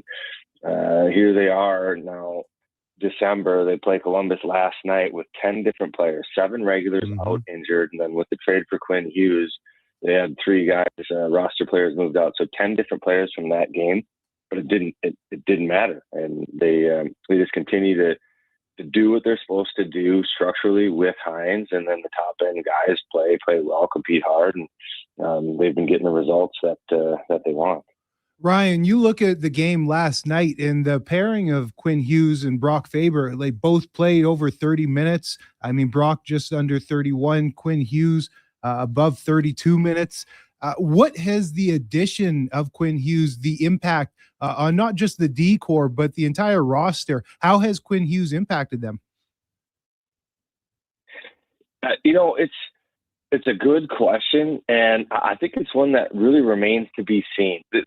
I think there's great excitement within the locker room right now because you look at the group and specifically the leadership group. It's Jared Spurgeon, 36 years old, Marcus Foligno, who wears a letter, he's 34. You got Matt Zuccarello, I think he's 38 maybe right now, and Jonas Rodin, 32. Some of these guys that have kind of been through it here with the Wild post-Parise Suter buyouts and really have bought into the message and everything that Bill Guerin has done.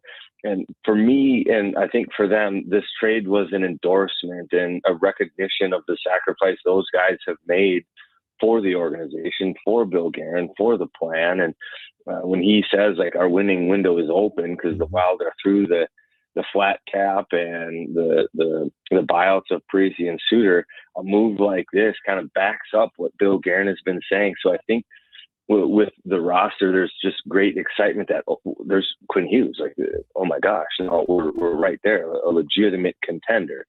But I think what still needs to shake out is Quinn Hughes played 32 minutes last night, those are minutes that were shared amongst other players before Quinn Hughes got here. And Brock Faber's an up-and-coming star, but now he's going to maybe be playing second fiddle to Quinn Hughes. And what does that look like? 3-on-3 overtime. All these situations change. And everybody's been in the locker room where there's been a trade, but few have been in locker rooms where you trade like a D-man like Quinn Hughes, top one or two defensemen in the game right now, and maybe when it's all said and done, one of the top of all time in his prime trade. Like, it doesn't happen. So I think we'll see how it shakes out. But when it comes to the locker room and the culture, Bill Guerin has always said, and it starts with Jared Spurgeon, like, great leadership, very inclusive. It's all about winning. And I think Jared Spurgeon has kind of set the tone. He's actually the guy, as the captain, that will probably lose the most minutes and most opportunity of anybody. And I think he's the most excited about Quinn Hughes being here. So setting that standard and being that guy, I think, is going to make a huge difference. And, I do think that sky's the limit with this group right now. Well, you mentioned Jared Spurgeon here, Ryan, and known the guy a long time, being from Edmonton. And then, he played all his minor stuff here before going to Spoke. What is it about him that, he defied the odds here. And he's going to be a 1,000-game guy in the NHL. And he's not an overly big guy for his position for sure. But what is it about his leadership qualities that just seem to be the perfect fit right now for this team? Yeah, he's a quiet leader. And I'll go back to when the Wild were struggling earlier this year in worst October franchise history. And it was right around Halloween where they had dropped a game against Pittsburgh where it was tied going into the third, and they just laid an egg in the third period. And Pittsburgh scored 3, and it looked like, like the Wild really didn't have any bite, any punch. And Spurgeon waited for the air to clear at post game, no closed door meeting, and then just kind of grabbed everybody the next morning after everybody had thought about it, digested stuff. And they just talked through it and said, "Hey guys, we have a choice here. We can be mediocre and hope that we can get into a playoff spot, or we can turn it around, buy into what Coach Hines is trying to say. Listen to the coaching staff. Go out, work, compete." And I think it's probably more just the way that Jared Spurgeon does it too. He's not your rah kind of guy, but he's a guy that goes out and competes. And to your point, he's undersized a little bit, but that's never been an issue. He still isn't afraid to play the body, and he plays tough minutes. He gets the tough matchups, and without complaint ever. But I think you got to give his wife Danielle some credit too, because they do just such a terrific job as a couple, being leaders to not just the players on the ice, but to the families and significant others off the ice. And there's some truth to and validity to it. When somebody feels welcome and a part of something, you get the most out of them. And I think with Jared Spurgeon and just the way that he and his wife lead, that this team gets the most out of everybody that puts on a Wild sweater. That's fantastic, man. And you're absolutely right. You would know, you played the game. I played some pro ball up here in Canada, and the best leaders and the people that do make you feel like you're a part of something, like you're all towing the rope together. That's how you get the most out of people. I wanted to ask you about the goaltending situation. Now, Ryan, barring any injuries, do you think it's safe to say moving forward for the remainder of the season, they're just going to rotate one game each? You're in, you're out. You're in, you're out. It's hard to say no with how well they're playing. I mean, Jesper Wallstedt is the Wild's second goaltender, and he's leading the league in shutout, save percentage, and goals against right now. But I do still think that there's the sentiment that he's the number 2 goaltender. And I think there's reluctancy maybe, and maybe that's not the right word, but perhaps it's there's some thought to, hey, we're still developing a goaltender. Like, yes, he's already proven it. This is the goaltender of the future for Minnesota. We still have a great goaltender in Philip Gustafsson right now, but I think they want to just keep stoking that fire for Jesper Wallstedt, you know, and he's got 17 career games played in the NHL right now. I think they want him to play well, but also learn that things aren't going to be handed to him. The net's not just something that you play a couple of good games and it's yours. I think they want to forge like some mental fortitude in him, and they're going to do that by managing the games and the situations. And the Wild have given themselves that luxury now after ripping off a great month in November and strong December, where, you know, they can afford to, you know, spot start the goaltender and manage those things and develop a player on the fly, because they're not desperate for every single point. That's a different situation entirely. But I don't think that they're going to rotate goaltenders. I think they're extremely comfortable with both goaltenders right now. But I think there's this undercurrent that Philip Gustafsson is still the Wild's number 1, and they're going to try to give him the lion's share of the games. But as long as Wallstedt continues to play well, show compete, practice hard, and do all the little things that's required of a pro, he's going to get a strong number of starts too. Ryan Carter, Minnesota Wild analyst, with us on the Kevin Carey Show with Eddie Steele. When you look at a guy by the name of Matthew Boldy, Ryan, is he on the verge of becoming, you know, superstars, maybe a high-level word here, but the guy can put the puck in the net. You know, he's going to be a 40-goal guy this year, quite likely. Is he on the verge of, you know, being into that superstar kind of word category here, Ryan? Yeah, and I don't think, after watching him, you know, from 4 Nations to the end of the season last year and then this year, yeah, I think there's no reservation around here saying he's a superstar. Now, what constitutes a superstar? I mean, do you need 100 points? I actually do think that that's possible for him. But just, I would say, as we're watching the game right now, Matt Boldy is the guy that's driving play. So he's the one with the ability to pick up the pace, to slow the game down. He wins nearly every single puck battle. He's learned that he's got a big body. He's 6'4", how to use that. He's got lightning fast hands. He's got a great mind for knowing goaltenders and goaltender movement. Like, he scores goals from angles and spots that, you know, you look at it and say, how do you do that? But you understand that this is a guy that just knows, you know, goaltender patterns, and he put it there on purpose. And he's going to get more and more opportunity, more and more ice. And I do think that his style of play, because it's become bigger and heavier, and in a game where today's game where it seems like speed is paramount, he has this element of size, strength, quick hands that seems rather rare. And with that, I think defense has a really hard time figuring out how to stop this guy. And he's finding great confidence with his ability to make some of these plays right now with his size and power. And he's really kind of taken off in terms of, you know, what his ceiling is. Sure has, Ryan.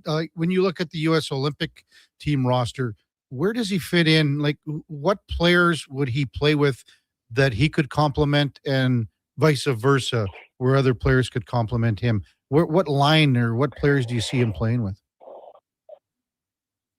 Well, I think it's going to be high compete. I think that he had chemistry with Dylan Larkin in the 4 Nations last year. I bet you that's a combo. And it seems so often that coaches in tournaments or even with their own teams, they go with pairs and they complement with a third. I wouldn't be surprised if he's with a Dylan Larkin. But where does he fit? Man, I honestly think he might be top 2 line kind of guy right now. And you look at the minutes, Four Nations, the U.S.'s first game, he played 12 minutes. And then the gold medal game against Canada, no forward played more minutes than Matt Boldy did.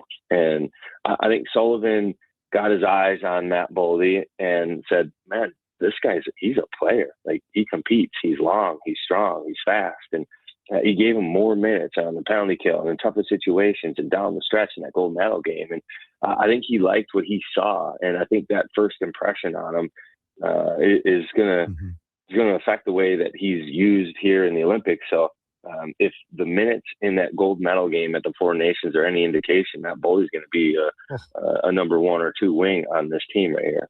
It's unreal. So, Ryan, we're up here in Edmonton, Alberta, and you know what hockey's like in Canada. And you're a local Minnesotan, born and raised in Minnesota, played your local hockey there.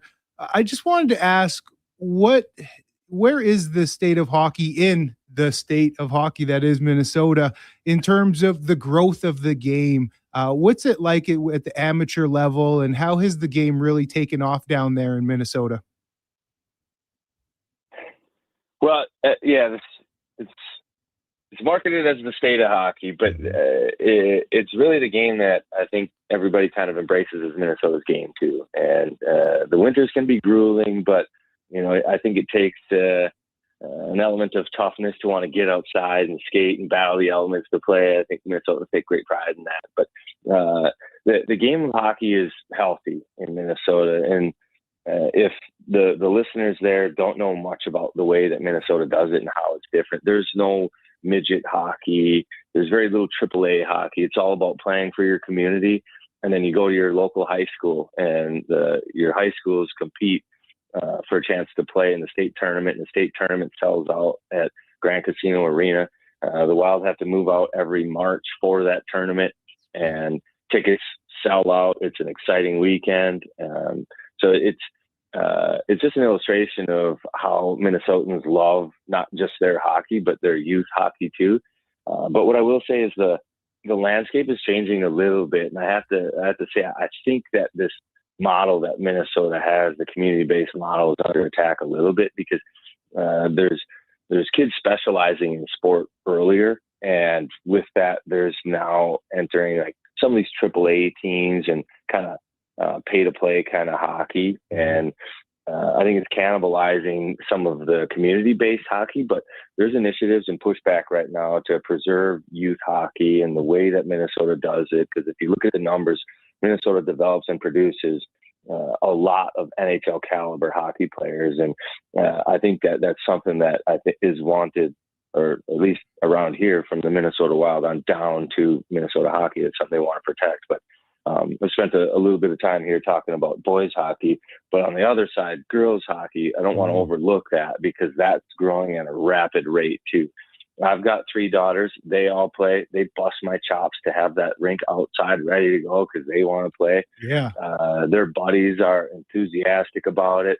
They follow the Wild. They follow the Frost, which is a PWHL team here in town.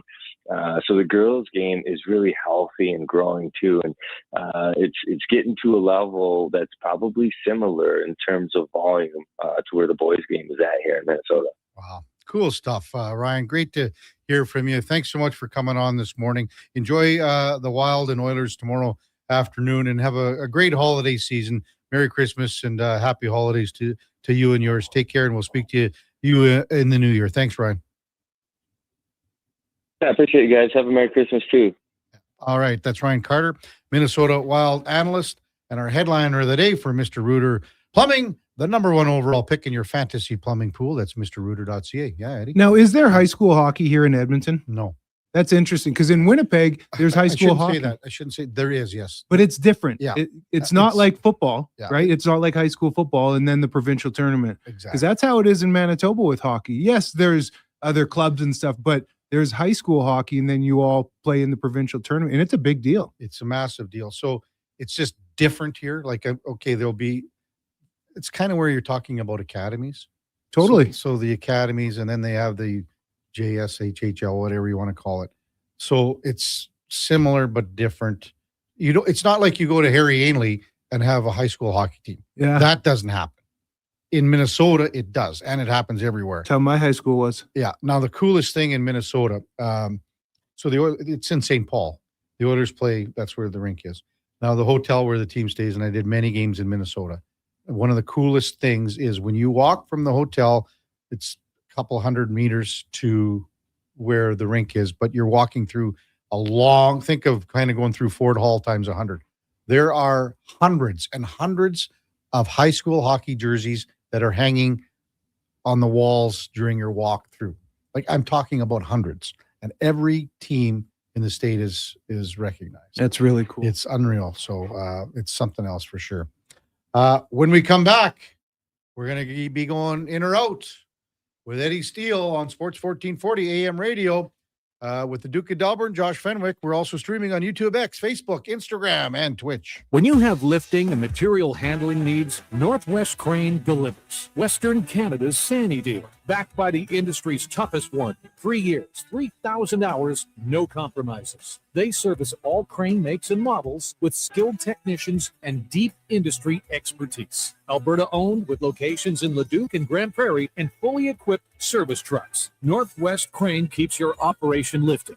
For more information on sales or service, visit northwestcrane.com or call today. Hey, sports fans, we've got a clear choice for you. At Crystal Glass, we provide customers with the perfect glass for any job. From home to auto and even commercial, installation or repairs, we're your team. Call 310 Glass or visit crystalglass.ca. Crystal Glass. Across the province, Albertans are taking their shot on Play Alberta. With casino winners every hour, jackpots worth millions, and revenue that stays in the province, there's never been a better time to sign up. Right now, our listeners can score a $50 free bet when they make a minimum $50 deposit with code Gregor50. That's code Gregor50 for a $50 free bet. Start playing with your game sense today to find out if you're Alberta's next winner. The job won't wait. Why should you? At AWS Welding Supplies and Repairs, conveniently located in Nisku, we've got everything you need to get it done. From product sales to servicing and calibrating machines, we're your one-stop shop. We're a proud, locally owned and operated business, committed to serving our community with a proven track record of customer service. Don't let a broken tool slow you down. We offer fast repairs and free same-day delivery of in-stock items to Leduc, Nisku, and South Edmonton. AWS Welding. We make it happen.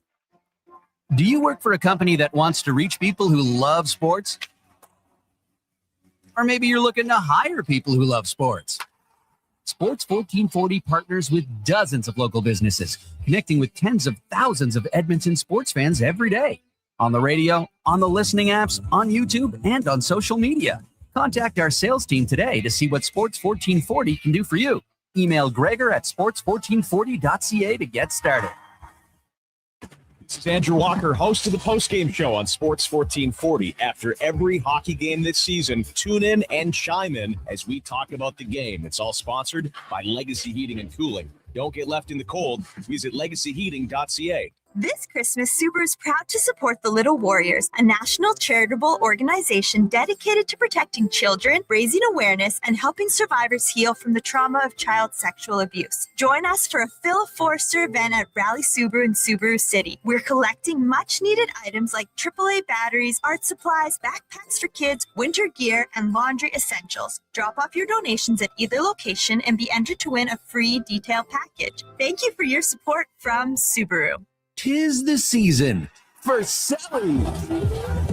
Selly's Sports Bar and Lounge. Take a break from the holiday hustle and bustle. Cheer on your favorite team and ask about the daily game night food and drink features. Plus, there's tons of TVs and Oilers watch parties this December and all season long. Selly's Sports Bar and Lounge at all 3 Century Casino locations, Edmonton, St. Albert, and Century Mile. Check it out. Every day is game day at Century Casino.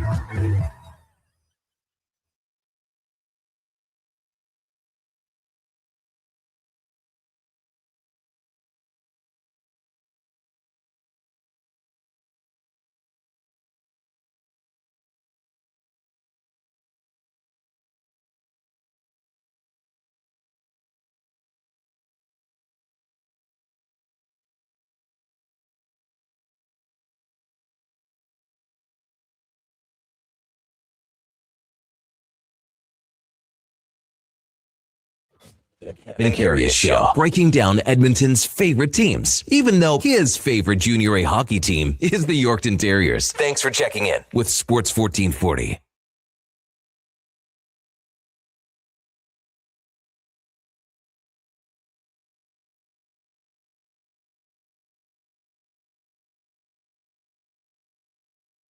One Eddie, come on now.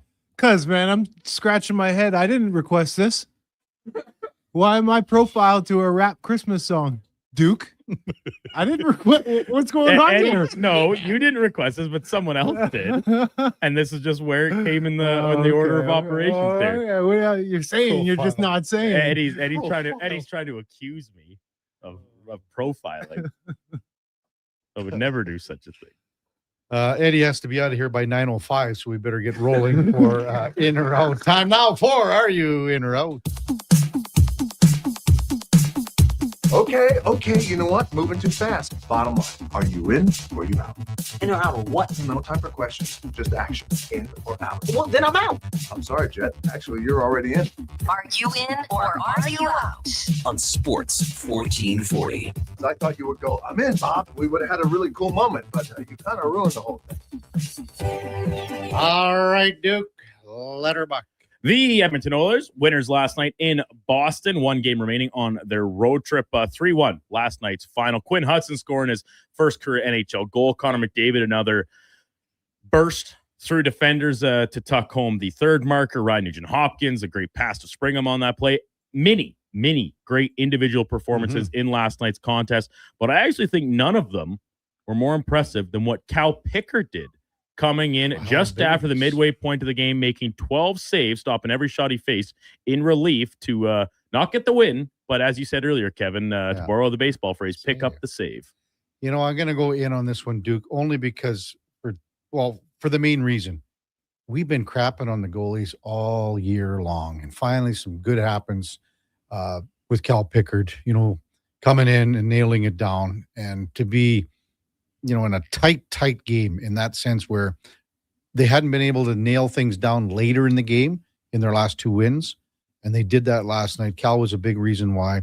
I totally agree with you, Duke, on the sense too, when you say several good individual performances, because there were a lot. Yeah. And it's always great when you see a guy score his first NHL goal, but I'll give you this one for sure. And again, we've been crapping on the goalies for months, years now. So I think it was great last night. Yeah, very well said, KK. Nuge is another one. Oh. That great individual performance, but got to be in for Cal. Yeah. He really showed out. Connor again, like he's putting the team on his back. He is. I mean, so many guys on the back end played well. I mean, Darnell had a hell of a game. He had a good game. So. Yeah, like it's tough to hone in on a guy that didn't even play half the game in total. But like you said, Kev, like the Bruins' best stretch of play came essentially as soon as Pickard entered the net, right? They were on their heels a bit. They were, absolutely. And Pickard stood tall, and he made a couple really nice stops. I just think that's such a tough spot to put a goaltender in. And we talk about, playing both games of a back-to-back. How difficult is it really if you only have to do it once a month, once every couple months? Sure, I'll hear those arguments without a doubt. But to come in, you don't get warmed up. You've been sitting on the bench for 36 minutes already in the game. And immediately get put to the test. There's no freebies, really, when you get thrown in that spot. So a lot of credit deserved by Cal Pickard for his effort last night. As a result of that Jarry injury is why Pickard came into the game, an apparent lower body injury for Tristan Jarry. He has some history with this in his past. I'm just maybe being a little skeptical here, a little pessimistic, but if Jarry is expected to miss any more than 2 full weeks, I think Stan Bowman needs to dip back into the goalie market and find another player to replenish the fold. You want me to go? 2 weeks? 2 weeks. Yeah, without a question, Duke, after the roster freeze here. Yeah, 2 weeks is a long time. A lot of games I haven't counted, but a lot of games happen in a span of 2 weeks, even with the break. It's going to be patchwork for a week here. Yeah. Because I don't think you want to do anything knee-jerk here today, which is your last opportunity. No, you can't today. So it's going to be patchwork for the first week. If it's the 2, that's I think it's getting close for sure. So I'd probably be in, and I'm going to say 2 words. Winnipeg Jets. And it was longer than 2 weeks, Duke. It was probably closer to 4 or 5. Connor Hellebuck was out. Jets went 2-9-1. And I'm not saying that Tristan Jarry's even close to Connor Hellebuck. Okay, but when you talk about the backup and who you brought up, now that is close. Yeah, and some teams I think are better set up just because of the way they've built the depth chart to handle things like this. And this is just an example for like the Ducks, right? Yeah. Lucas Dostal missed some time, a couple weeks, but Peter Mrazek, who also ended up getting hurt, unfortunately, but like very capable veteran backup goalie, being called up from the AHL was Ville Husso, a guy who has a couple hundred NHL games under his belt as well, right? The Oilers do not have that luxury here. You're looking at Connor Ingram, who has experience, but his numbers at the AHL level are among the worst in the entire league. And we talk about still getting back on a personal level before the professional success follows. Matt Tompkins, same thing. He's got some experience, but not exactly lighting it up down with Bakersfield this season either. So they play, if you include these next 2 games, which, like I said, come after the roster freeze, we're looking at a total of 7 games in the next 2 weeks. That's concluding with the Flyers on January the 3rd, the Saturday, for a matinee. After that, the schedule gets about as condensed as you will see. We're in the lead up to the Olympic break. Like 3 that week, the following week, 4 the week after, 4 the week after, then 3 in the final week of January as well. That's a lot of games in 1 month. I don't think you can stomach getting through any stretch of that with a combination of Cal Pickard and either Connor Ingram and or Matt Tompkins. When you talk about being set up, Duke, think about 2 years ago. The Oilers, this is how the Oilers were set up 2 years ago. And that guy in the minors was Cal Pickard. Yeah. That was the guy that they said, well, we don't need you, Cal, because we have Jack Campbell, we have Stu Skinner. You're going to be the guy that's in Baco for the rest of your career in our organization. Yep, like they brought him in to be a mentorship and that type is role. the way it is. And he would have been the guy that would have been getting the call right now if something like this were to happen, 2 years later. So, and again, I mean, you look at the Jets, we're 2-9-1. They're 5 points out of the last wild card spot right now. They're going to be fighting tooth and nail just to get in there. And what's that give you? Gives you Colorado in the first round. And the Oilers, right? Like they are playing so much, but they made up a ton of ground in the standings. There's 2 points back of Anaheim for second in the division now. First place Vegas, they'll play on Sunday, of course. But like they haven't afforded themselves enough leeway, right, to go through a stretch like that where you're getting suspect goaltending any stretch. We already saw that for the first 2 months of the year, and look where it had them. So I think, listen, there's some options out there, some teams with some 3 goalie systems. Maybe you go and explore. Of course, cap constraints are going to play a role, but Stan Bowman might have to get a little creative. Waiting word on more clarity on the Tristan Jarry injury. First round of the college football playoff kicking off tonight between Oklahoma, Boomer Sooner, and the Crimson Tide of Alabama. The remaining 3 first-round games will go tomorrow. When I'm sizing it up, looking at potential for one of these teams that are playing this weekend that could go on a run all the way to the national championship for Division I college football. I know it's maybe a little chalk because they're the 5 seed, the highest seed that's going to be playing this weekend, but I do think it is the Oregon Ducks. Probably going to be in, I think, only because you say if they win this game, they will play Texas Tech. So out of the teams that are 1 through 4, Tech is the one that scares you the least. Exactly. Whoever, and of course we know it's Oregon, whoever was going to go on to play Tech as the easiest path. So yeah, be in on this, dude. Because then if you win that game, hey, Indiana, #1 team in the country, what Kurt Signetti's done, Heisman winner Fernando Mendoza, do they strike the fear that going up against a program, coaches that have been through it more frequent, like guy like Ryan Day and Kirby Smart, right? Georgia and Ohio State on the other side of the bracket. So I do just think the path's easier. I actually really wanted to say A&M here.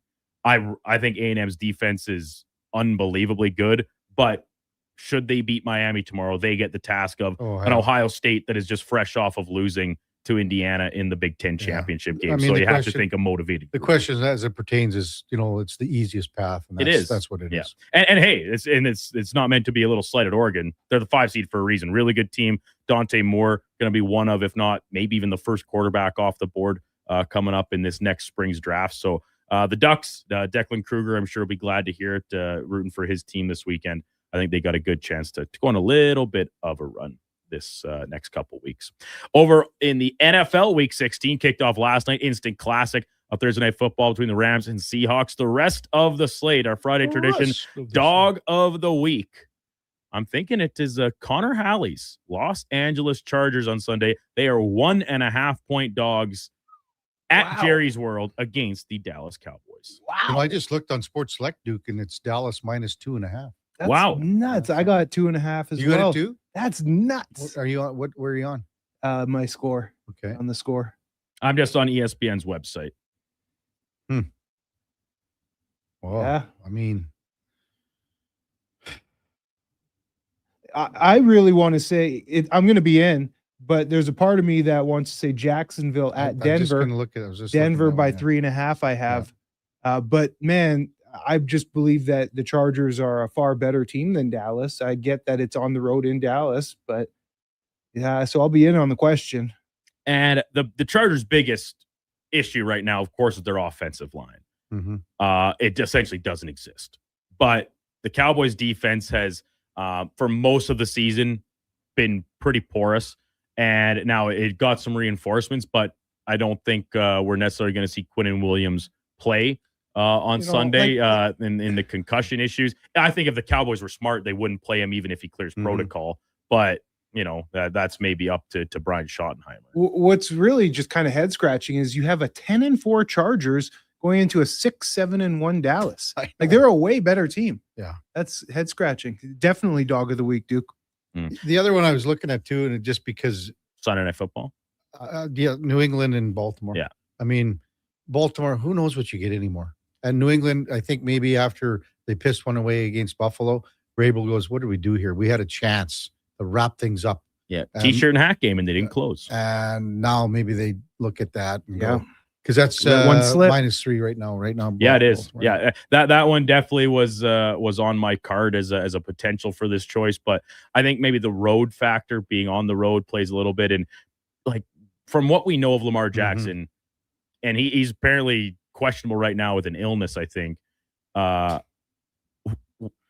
he keep playing as poorly as he has since coming back from injury? Like, he has not looked like Lamar Jackson. At some point, you have to think that flips. He's also in his career undefeated in weeks 15 through 18 of the regular season. I will also say, I always talk about one trap game, Duke, and they're not going to win, but maybe your Texans. Yeah, they're more than 2 touchdowns. 14.5 on Vegas, and the Raiders stink. They got shut out last week. I think Geno Smith's going to play. I don't know if that matters. Maybe there's more picks then. Who knows? Yeah. But what are you doing, Eddie? Getting ready for our last question. Wow. He's he's preparing himself for the last question. It's just unbelievable. What, Mr. Holiday? What? In the spirit of the holiday season, visiting relatives, maybe your grandparents, standard, the bowl out on the coffee table full of some sweets, some hard candies. It's National Hard Candy Day. I believe we had this question last year. I don't think so. I'll check the records, but lots of good choices. Hard candies. They're not my favorite, but I think There's a time and a I place. think the best is certainly the original, Werther's original, nice hard caramel. What? Or caramel, if you prefer. What? What's your answer? Well, what's yours? I always go last on the Okay, fifth question. fine. I got my first. I'll be out. I love the Werther's, love it, but I'll be out. I prefer the keg mints with the chocolate inside. I really like those mints with chocolate inside. Can you buy those somewhere? I don't know, but I take handfuls, so I don't need to buy because I'm a glutton when I leave the keg. You take the whole bowl? Oh, I'll take Just handfuls. dumping them into his pockets. I make a joke about it, but I'm taking handfuls. Come on And now. as the ladies at the front are looking at me just like a freak, hi, just grabbing handfuls. You like those? But a special shout out, Duke, because 'tis the season. I'm sure we all can remember growing up getting the old Lifesaver booklet. Yeah. With the different flavor Lifesavers in there at Christmas Man, time. those are so And that's just gross. a special shout out, just because we all got them growing up. We all got them. There's nostalgia to it, Yes. but they are so gross. I they're didn't bad. mind them. I didn't mind them. I'll be out as well. I'm going to go with the old holiday favorite, the chicken bone. What? Man. You guys have not had chicken bones? Come out of the 50s and step into 2025. Chicken bones? Come on now. You have never had one? And the thing is that, like if you ever... Oh, these things suck. No way, man, Eddie. They are, Duke, they are number one, baby. Number one. These are gross. Chicken bones. Like black licorice, huh, No. KK? And if you ever got them stuck in your throat, Eddie, you could feel it. Seriously, because it would be really sharp on the end if you really. Oh, yeah, if you're sucking and you make a little shiv out of it. Yeah. Okay. This, like, come on, Kev. This is terrible. Give me like some Jolly Ranchers. Those little ones. Christmas. What's not Christmas? I What is love Jolly Awardas, Rancher? though. I do love Awardas. The ones that are like they look like a strawberry. The wrapper looks like a strawberry. Oh, right? yes. Kind of shiny. Oh, yes. Those Oh, are pretty, those are classic. Those are pretty banging. Yeah, with the green, the green tassels on the end. Or yeah, whatever, the like pull apart twist, ends. The Yeah. twists. Yeah, the twists. Oh yeah. So, but yeah, I don't think Eddie, anything touches the caramel. But you're going into the other things like the old after eights. You know those ones. Oh, those are nice. That's a Christmas. Yeah, you get the pot of gold. Nice. The pot of gold box. But the after eights. Pot of golds, Purdy's. I prefer Purdy's. Oh, Purdy's is nice. Really? You like Purdy's? I don't know. I've been eating a lot of, like, Laura made a bunch of the caramel corn. You know. Oh yeah. It's pretty good. Yeah. It sits there on the. It's on What the, did she make last year? And I got some.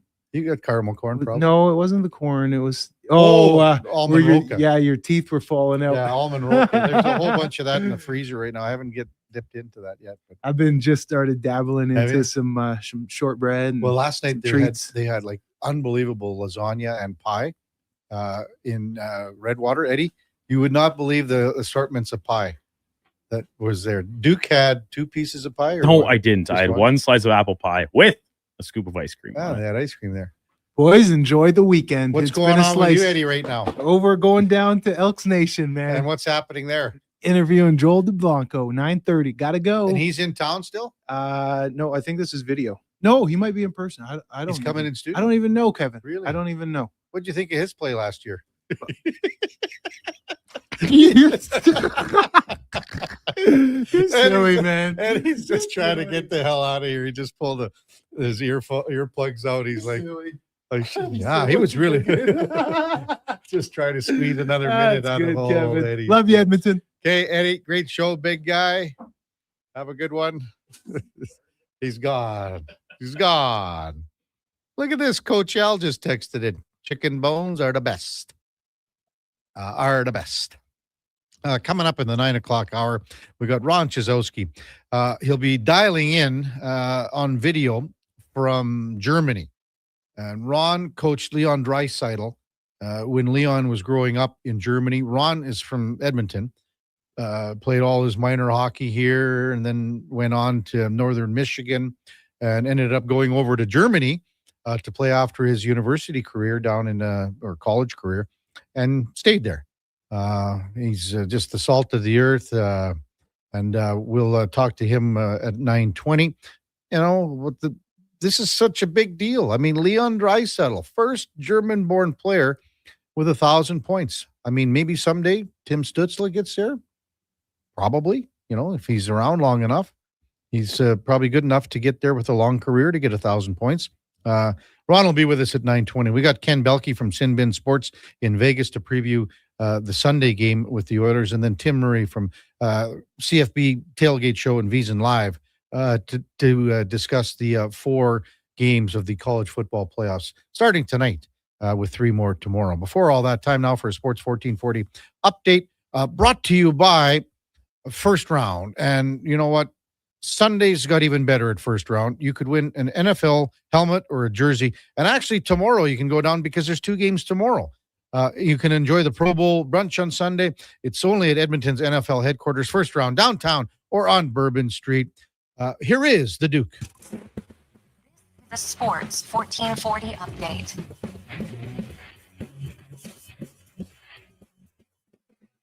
Edmonton Oilers victorious last night in Boston, 3-1 over the Bruins. Quinn Hudson scoring his first NHL goal in the victory, but Tristan Jarry exited the game just past its midway point with a lower body injury. Cal Pickard made 12 saves in relief. At this point, no update on Jarry's injury status. 9 of the games around the NHL, including the Habs stop in Chicago 4-1. Leafs blanked in Washington 4-0. Linus Ullmark made 24 saves as Ottawa shut out the Pens 4-0. Rangers win in OT 2-1 over St. Louis, and Calgary doubling up on Seattle 4-2.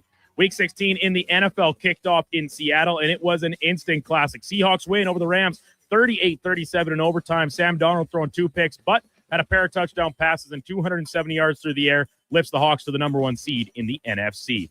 Over in the association, the Raptors snapped their 4-game skid with a 111-105 win in Milwaukee. Brandon Ingram leading the way with 29 points. And 11 other matchups, including the Thunder getting back in the win column. SGA with 32 beats the Clippers 122-101. Wizards lose to the Spurs 119-94. Lakers win a track meet over Utah 143-135. And Nikola Jokic cannot be stopped. 23, 11, and 13 for the triple-double. Nuggets beat Orlando 126-115.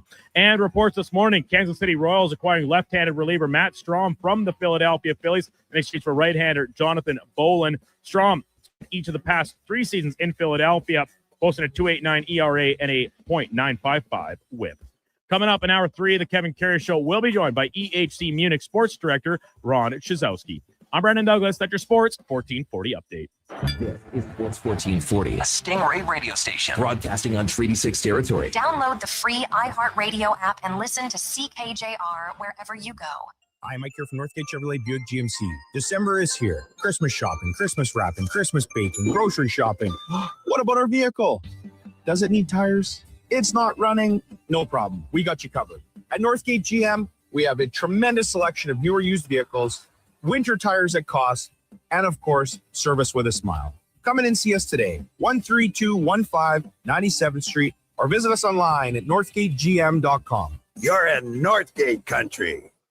I'm Grant Fedork from Leading Edge Physiotherapy, and sadly, some people think orthotics are just glorified shoe cushions. But I've seen a runner drop 8 minutes off her marathon, a grandmother ditch her painkillers, and a 12-year-old nail her long jump, all thanks to custom foot orthotics. So if your feet are screaming for help, flat, high, or funky, that pain's heading to your knees, hips, even your lower back, our professionals will assess you and, if indicated, custom fabricate a pair of orthotics made just for you. Happy feet make a happy person. Feet shouldn't hurt. LeadingEdgePhysio.com. Picture this. You're sleeping and you're awake, but it's a good day because you're about to make your way to McDonald's to pick up some breakfast. Fast forward, you're there. But what's this? You can now get all those breakfast classics penny style with rich, creamy hollandaise-style sauce. A happy little tear rolls down your cheek. You grab your small McCafe premium roast coffee, still just $1 plus tax every day, and see.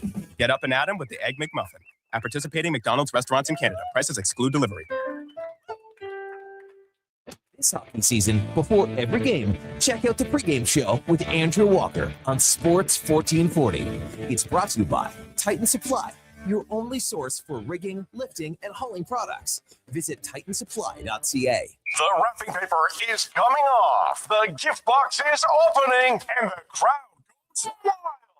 When they want sports in their stocking, you'll find gifts that score big at St. Albert's Source for Sports. Jerseys and accessories, baseball, bikes, all kinds of skates, and everything hockey. It's all here, alongside expert advice from pros who know sports. Put the best sports brands under the tree for less with St. Albert's Source for Sports, your source for hockey and the best sports gifts for over 35 years.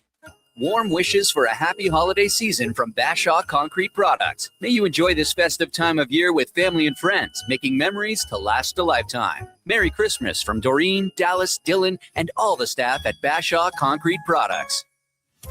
This holiday, give yourself an all-access pass to the music you love. Quello has iconic holiday concerts and nostalgic Christmas specials, ready to stream anytime. Get your pass to the perfect holiday atmosphere. Visit Quello.com.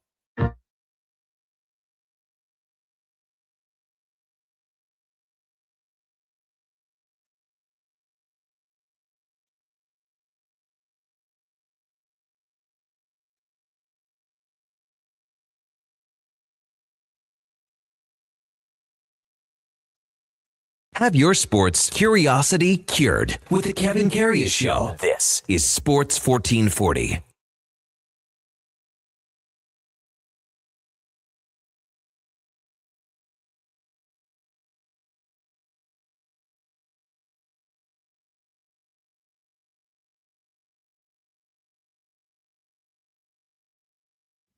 See, Duke, isn't everybody in a great mood today because of the Christmas songs? You know, even Eddie was in a great mood. MTR asked if Eddie was dipping into the eggnog with something special in it. Welcome back to the big program, 9:09 in Edmonton. Kevin Karius, Duke of Delburne with you. Josh Fenwick also with us in the Sports 1440 studios, getting ready for the Christmas season. It's well upon us, obviously, and to have this week It's just that, that anticipation that everyone really, really likes. Doesn't matter how young or how old you are. Playoff L texts in, hey boys, it's Playoff L. Just wanted to wish you guys a very Merry Christmas. You guys have made my drive to work endlessly more enjoyable. Appreciate all your hard work. Merry Christmas, Happy New Year to you and your families. I'll be tuning in again after the holidays. Same to you, Playoff Al, and all our listeners. Merry Christmas, Happy Holidays, best of the season to you, for sure. Text rolling in 833-401-1440. Still nothing doing as far as Oiler news regarding Tristan Jarry. Obviously left the game last night, and that's something that is of concern. There's no question to the Oilers organization, to Oiler fans, Oilers Nation. Cal Pickard came in, did a remarkable job mopping things up to pick up the save, 12 saves, 12 stops. So he was a big difference in that 3-1 victory where the Oilers improved to 17-12 and 6. So, I mean, here are the options. Again, you could, this all depends on what's going on with Tristan Jarry, does it not? Yes. So if he's out for any length of time, you have to explore the other goaltenders out there. We've heard Alex Lyon's name float around. I mean, there's 3 goalies right now that are in Carolina, and when both guys have gone down, a guy by the name of Brandon Bussy's come in and has been as good as any goaltender in the league. I mean, Brandon Bussy's goals against average is 2.05. He's come in and has just been phenomenal. Save percentage of .911. He started 12 games. He's 11-1. I mean, yes, Carolina plays a different style of hockey, but you still got to be doing something right. Again, anywhere where there's 3 goalies is where a team would be looking, inquiring, making calls. And you think of what, Carolina's got. I mean, there's a situation maybe where you would pursue something like that. The other option is, again, for this first week, because of the roster freeze deadline, which happens tonight, you can't do anything till the 28th. So that means you got to look down to the farm. Matt Tompkins is the guy that's been the best goalie down on the farm. Matt Tompkins has had, he's been around a long time. This is a guy that played for the Sherwood Park Crusaders less than 15 years ago under old Tim Fraggle, the Fraggle Rock. He was the head coach. Sean McTavish, Craig's son, was on one of those teams that played for Sherwood Park, 15 years ago or so. Probably not that much, maybe 12 or 13. But, I mean, Matt Tompkins probably is the best option right now if you're looking at a goalie down on the farm. Connor Ingram, his goals against average is north of 4. Save percentage is at .856. Tompkins is at least at .893 and a .330 goals against average. So if you need a stopgap for a week, he's probably your guy. We've had several texters this morning, and great on them, talking about Samuel Janssen. And this is a goaltender where the Oilers believe they like what they see, but he's years away. And I mean, Janssen's been playing in Fort Wayne in the East Coast League. And his numbers are actually pretty darn good this year. I mean, they are top of the table when you think about things. He's played in 8 games. He's .244 goals against and an .897 save percentage. Now, there is no way that he is ready to come up and play here, but maybe with the dominoes falling, he gets to go to Bakersfield and gets a couple of games in there. Maybe there's an opportunity for that to happen. The other goaltenders that the Oilers have in their system are Connor Unger and Nathaniel Day that are down in Fort Wayne. So they got the 3 goalies down there. Nathaniel Day has been playing more than Samuel Janssen. Day's been 14 games. His goals against is at .243. And maybe they look at him for something down the road as well. Duke had the question in or out, Duke. And I mean, it's fair. It's about the timeline for Tristan Jarry. That's first and foremost. Here's the other thing. When something like this happens, and okay, Jarry wasn't playing tomorrow anyway. He wasn't playing tomorrow anyway. I wouldn't be surprised if he's on his way back to Edmonton already. they're sending him back here. They want to have their doctors look at him. Why wait around? Why go to Minnesota, stick around, and then fly back? It wouldn't surprise me at all if he would be on his way to Edmonton already. 9:14 in Edmonton. Kevin Karius, Duke of Delburne with you. Coming up next on the big program, we're going to check in with Ron Chizowski, long-time Edmontonian, but long-time, resident of Germany. He's been in Germany for 30 plus years, 35 years. And he's been a big member, a big contributor to hockey in Germany. And you think how much it's grown, the sport. And we talked about Ryan Carter with the sport growing in Minnesota with girls hockey, with hockey in general, high school hockey. Well, the sport is obviously growing in Germany. And you know what? It's only going to explode even more because of a guy like Leon Draisaitl. When we come back, Ron Chizowski, he is the EHC Munich sports director over in Germany. He's going to guest with us right after the break on the Kevin Karius Show with the Duke of Delburne and Josh Fenwick on Sports 1440 AM radio. We're streaming on YouTube, X, Facebook, Instagram, and Twitch. Mr. Ruther decorates a gingerbread house. Wow. What did you do here, Mr. Rooter? Well, we've got a Jube Jube toilet, complete with an icing-based wax seal. The main water line is licorice, red for hot, black for cold. You got your standard marshmallow hot water tank and a candy cane sewer line. And on the outside, candy corn hose pips. Disgusting, but they get the job done. To have your Yule clogs fixed, trust one plumber, Mr. Rooter. Top quality flooring, locally owned, and Canadian products from Beaulieu. Yeah, that's CFI. CFI what? No, CFI, Custom Floors Inc. From free estimate to professional installation, contact Custom Floors Inc. at customfloorsinc.ca.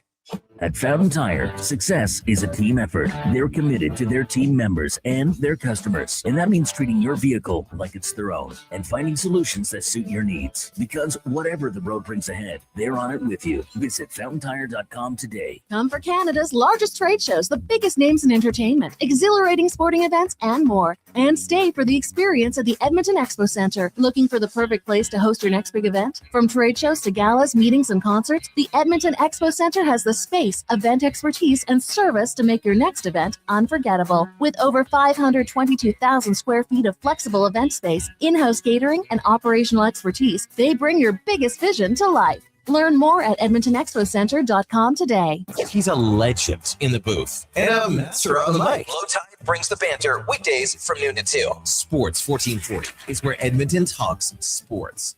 Get in the game. Text 833-401-1440.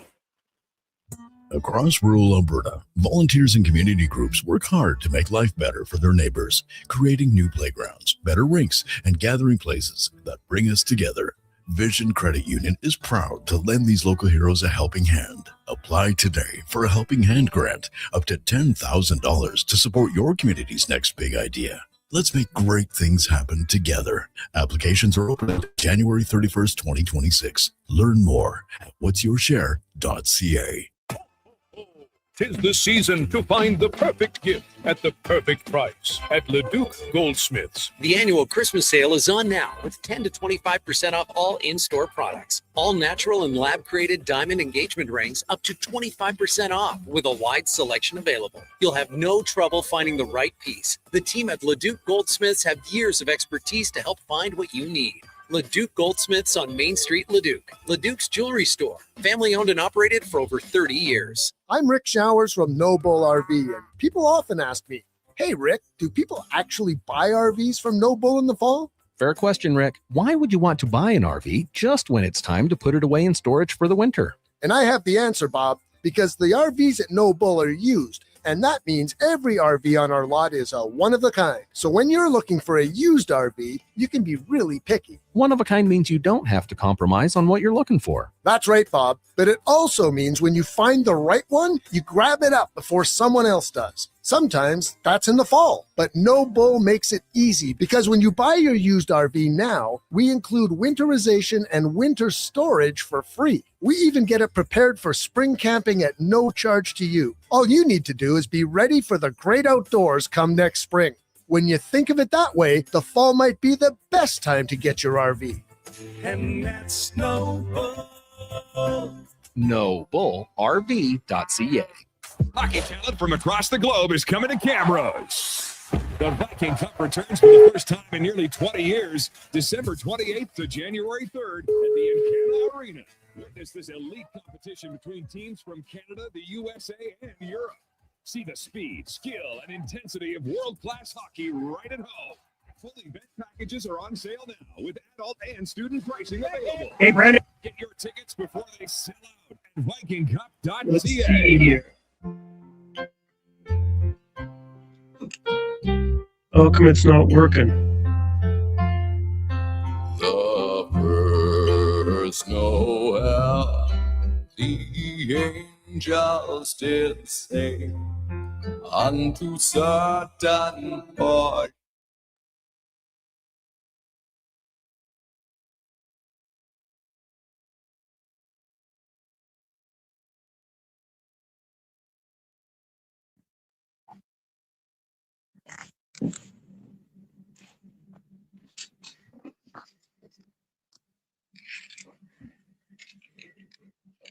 Hello?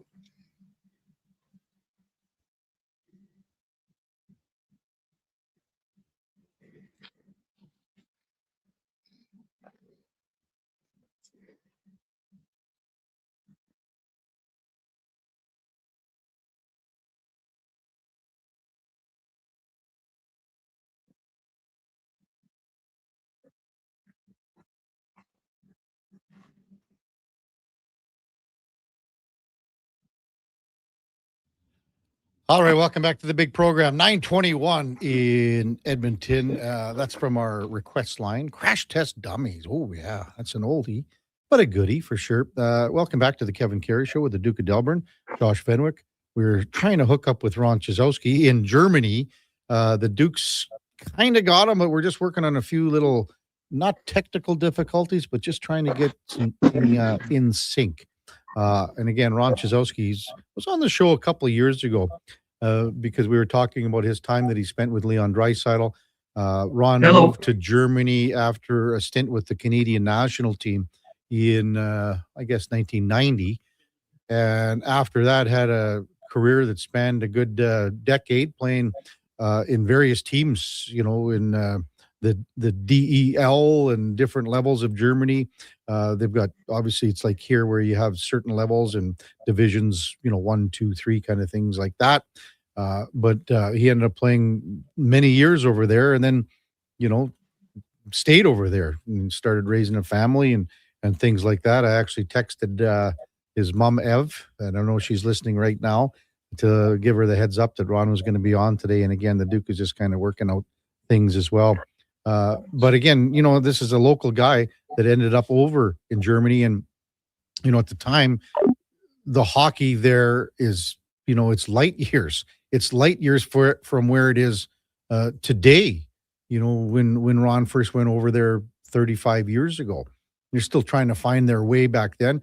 And you think about all the great German players now that have started to raise their level where they are not only equal, but in many cases, far more superior to Canadians, Americans, Europeans, wherever you want to say it. I mean, when you've got guys like Leon Draisaitl, who, again, when it's all said and done, we had the question on In or Out a couple of days ago. When it's all said and done, where's Leon going to rank in European-born players? Well, he could be right behind a guy like Jaromir Jagr. He, you know, for all-time points, he's going to be neck and neck with Alex Ovechkin for all-time points. You know, that puts Leon Draisaitl all-time in the conversation of the top 10 players in the history of the NHL. And that goes to show you how much German hockey has come, how far it's come. You know, there's so many other great players like Tim Stützle, Mo Seider, all these guys that have started their ranks. And now you think about it. Hockey grows wherever, you know, you can talk about Dallas. Let's look at that. Talk about California. Well, with Wayne Gretzky going to LA, hockey would have never grown like it has, from 1988 on. There's just no way, because there was a boom that we've never seen throughout the 90s and with Wayne Gretzky there, and then teams coming in. I mean, Wayne Gretzky single-handedly, lifted the sport of hockey in California to where the Anaheim Ducks wanted to come in, San Jose wanted to come in, and that's a simple fact. And then you think about where other players like Leon Draisaitl. So now a player that's 8 years old or 9 years old that's playing in Munich or Deggendorf or wherever you want to say, that young kid is going, man, oh man, I just watched Leon Draisaitl get his 1,000th point. I'd like to be something like that someday. I'd like to be a Leon Draisaitl. How are we making out, guys? Fenny, Duke, and just should have him in just a moment here. Okay. Perfect. No worries at all. Hey, Manny, this was actually a really cool one. Manny's text, and I do remember it, Manny. The E-Bug last night has a fantastic name, but I can't remember it. Any ideas? Well, his last name was San Antonio. And I think they were talking about it. Louis was mentioning that, man, it would be great to have a last name after a town. So, I mean, the E-Bugs, that's a dream of a lifetime. You think about Ayers. You think about that when he came in, won the game for Carolina in Toronto. We just had one here the other night that had the possibility. Those guys sit up there and they realize that there's no possible way that they're getting in a game, but they always are dreaming it for sure. Hey, let's welcome in Ron Chazowski from EHC Munich, the sports director there. Hey, Ron, can you hear me, big guy? Yes, I can. Oh. Loud and clear. Loud and clear. Beautiful. Good to see you. Good to hear from you. It's been a little while. I shot you off that text yesterday. You got right back. I was just saying to our listeners that I texted Ev yesterday. Your mom gave her the heads up that you were coming on, but great to be with you again. So you went to Munich last night for a game, Ron. What was that all about? Munich had a league game last night. They were playing Schwenningen in a league game. Ended up winning 3-1. Always fun to watch a hockey game. It's a brand new, wonderful facility since last year. The SAP Garden that houses Red Bull ice hockey team, and also FC Bayern basketball plays there also, which we've taken in a game or two here or there. Oh, neat stuff. Neat stuff. So Tuesday night here, different hours for you there, Ron, in Germany, but Leon Draisaitl gets his 1,000th point, first German hockey player to do so. What was the reaction in Germany and the hockey circles when that happened? Yeah, he's definitely a topic around the hockey world here in Germany, guys. I was actually playing a little bit of old timers this week with the guys, and that's what everybody was talking about. What he's accomplished as a German hockey player is just phenomenal. It's phenomenal, and it's so enjoyable to watch him. And our whole family is Oiler fans, and a big Leon fan. I really enjoy also watching his post games and listening to him. I'm just a wild guess. It sounds like listening to him, his wife must be really cool. Yeah. Because that comes off him. That's just my wild guess. For sure. Ron Chazowski with us from Germany here on the Kevin Carey Show. So cool to do this with you, Ron. So I've sort of explained it to a lot of our listeners over the course of the morning, but you got to know Leon when he was quite a young man, a teenager, when you were coaching him. Just let our listeners know how that relationship started and what year it was and how old Leon was and things like that. Yeah, I was fortunate enough to become part of the German national program and worked with the U16, 17, and 18s, was able to go to 2 world championships, one of them being with the Born 95s, which then had Leon on the team. So I had him at 15 years old. He came and entered the program and had his ups and downs like every other young huge step, especially back then. Headed over to Canada to play in the Western Hockey League in PA. So from going to Cologne, Germany to Prince Albert, Saskatchewan was quite an adjustment. We were fortunate enough that their misfortune, I don't think they made the playoffs. So Leon was able to come to us and play in the World Championships that year. That was the year that actually Connor McDavid played also for Team Canada. So that was possibly the first encounter that the two of them had on the ice, not together, but at the same time. Yeah. I remember, Ron, you sent me some literature, I guess, if you want to call it that. And I did a story with Leon about 3-4 years ago. And you had given me all his self-assessment profiles that he had written in his own words in German and talking about his own play. And that was just kind of a thing that you did with your players. Do you recall that? Maybe just let our listeners know all about that.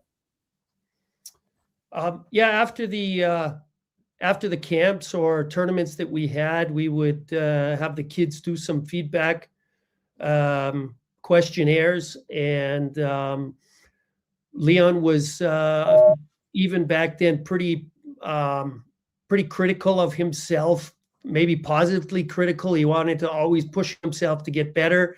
And he made some interesting points about things that he had to work on to make himself a better player, just that I think have carried throughout his career. Yeah, no doubt about that. Ron Chizowski with us on Sports 1440 here.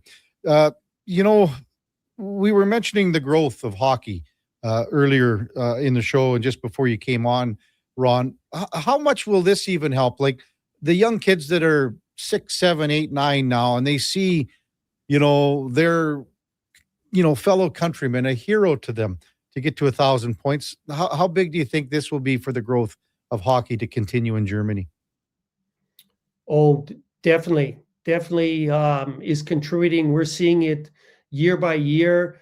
The level of hockey in Germany keeps improving, and kids are getting better and better. I think also more kids are taking the option, as Leon did, to go to North America, which is a big step for a lot of kids, and taking the opportunity to try and play Canadian junior hockey. And what they've seen, what Leon's done is a great inspiration. Yeah, no question about that. Ron Chizowski with us, EHC Munich sports director. So you've seen that growth, Ron, now back to your playing days in the 90s in Germany, to where you took over to work with the under 15, under 16, and under 17 teams. So maybe just go back and exponentially look at that growth from when you first got to Germany to where it is now. Yeah, I think one of the big differences is the skill level. We talk about it a lot, probably through the whole internet that has expanded the ability for players to see what's going on all over the world and be involved in. And they're going to camps, and the skill level of the players has improved immensely. When I started out, as you said, way back in the 90s, there was a huge gap in between the middle European countries, even the best players. We had back then Marco Sturm and Uwe Krupp, and that was kind of it. And Uwe was a big, tough defenseman, really good, solid defenseman. And then Dennis Seidenberg came in, also really good, solid defenseman.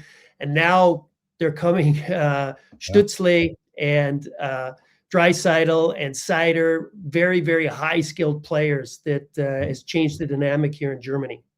No question about that. Ron Chizowski with us on the Kevin Karius Show on Sports 1440. I'm not sure if you had the opportunity to read it. Jason Greger here of Sports 1440 did a fantastic article with Leon, and he talked to Leon's parents, Dad Peter, who coached many, many years and played, in the European leagues.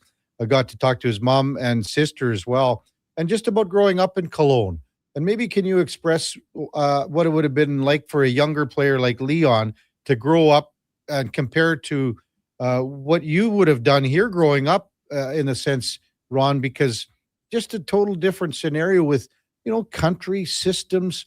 As you said, the training program's extremely and extraordinarily different. Yeah, 100%.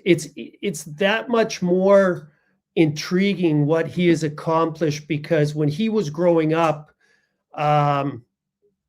it's the Cologne, the big Cologne has a big DEL Division I hockey team, but in general, and everything centers around soccer. So you don't get the exposure to hockey that you would in North America, especially Canada. So it's amazing that a kid in a big city that's predominantly soccer,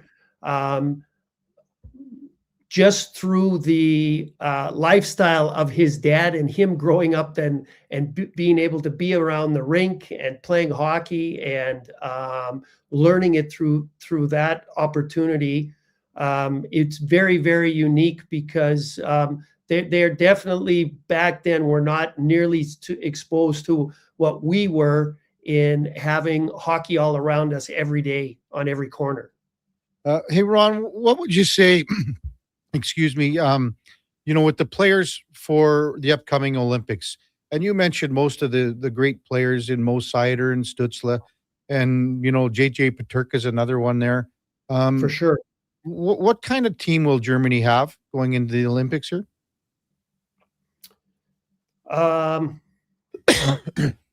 I think one thing that maybe could be a little bit of an advantage to these European teams is, be it Switzerland or Germany, that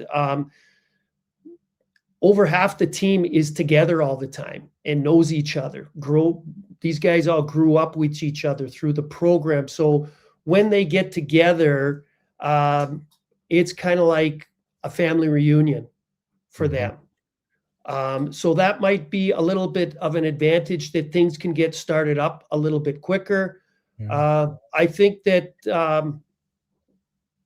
as long as health-wise stays well and all the players are able to participate, Germany's going to be put together a very good club. Though this is going to be one heck of a challenge and probably the biggest test for Germany right now, because all men are on board for this tournament, and it's going to be a great challenge to see where they stand right now. Yeah, even a guy like, and you had Dami Cahoon, right, as well with Leon? Yes, I did. Yeah. He's been playing where, in Switzerland? He's in Switzerland. Yep. He's in Switzerland and doing very well, and he'll be at also at the Olympics with them. So it's going to be really interesting. I think this could be the best squad that Germany has ever put together. So it'll be really, really interesting they're going to be tested and see how they do. I mean, you mentioned Moritz Seider. I mean, he might have to play 55 minutes for this back end. Are there some players that are playing in Europe, or more specifically Germany, Ron, that you think could be on this team that, that just because of the depth, there's just not enough players in the National Hockey League from Germany. There's a lot playing over in Europe, as you know. Is there someone that maybe comes to mind for you that, we over here in North America wouldn't know too much about? Yep. Now you're testing me with names. I am. Sorry, pal. That's okay. They're definitely for sure a good part of the team. Like, we counted, I think there's about 8 or 9 coming from North America, and then you got Domi. Domi is maybe 10, and there's the captain of who just transferred to Munich. He was in Ingolstadt. He's now in Munich. His name's Fabi Wagner. He's also a 95.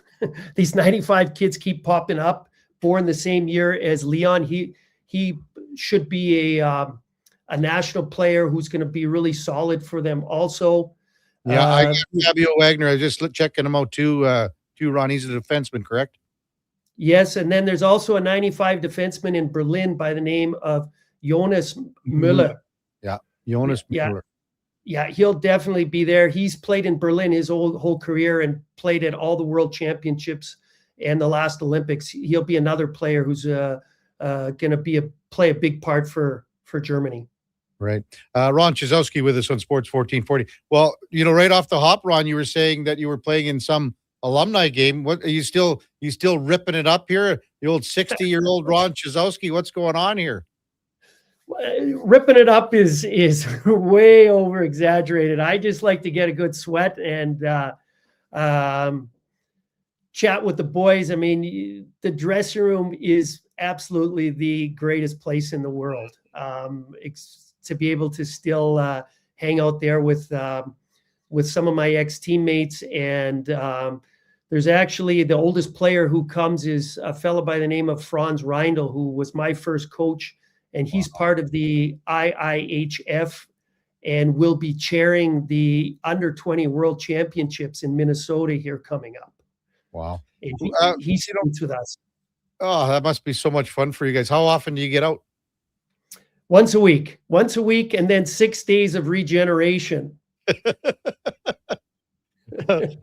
Before you went over to Germany, you had a quick cup of coffee with the national team under Dave King. What was that experience like for you, Ron? Oh, that was phenomenal. I was very, very fortunate. I don't know how much long after that, but that was back in the day when the Team Canada was an all year round team. Mm-hmm. And running out of the Father Bauer arena in Calgary. I was fortunate enough to get there for a couple of months, which was a springboard to get me over to Europe. But some very interesting players. We had Eddie Belfour there. He was in contract negotiation, so he came. Chris Draper played there instead of going to play back to juniors. Chris Gratton, who ended up in Tampa, was playing there. And so we yes. Wayne Lambert, now head coach in Seattle. Yep. And Derek Mayer, who also came over to Europe. So it was really good. And just we had Dave and now I'm going to forget his name. Guy coached for Western League and coached Calgary for a little bit. Coach Kamloops. Don Hay. Sorry. Yeah. And then So Dave King was there, right? Obviously. Yes. So we had some great coaches who were very far along because of all of the opportunity they had to be in Europe and all over North America. So it was a great opportunity for me. How about all the family and kids, everything over there, Ron? Maybe just give us an update, ages, what everyone's doing and things like that.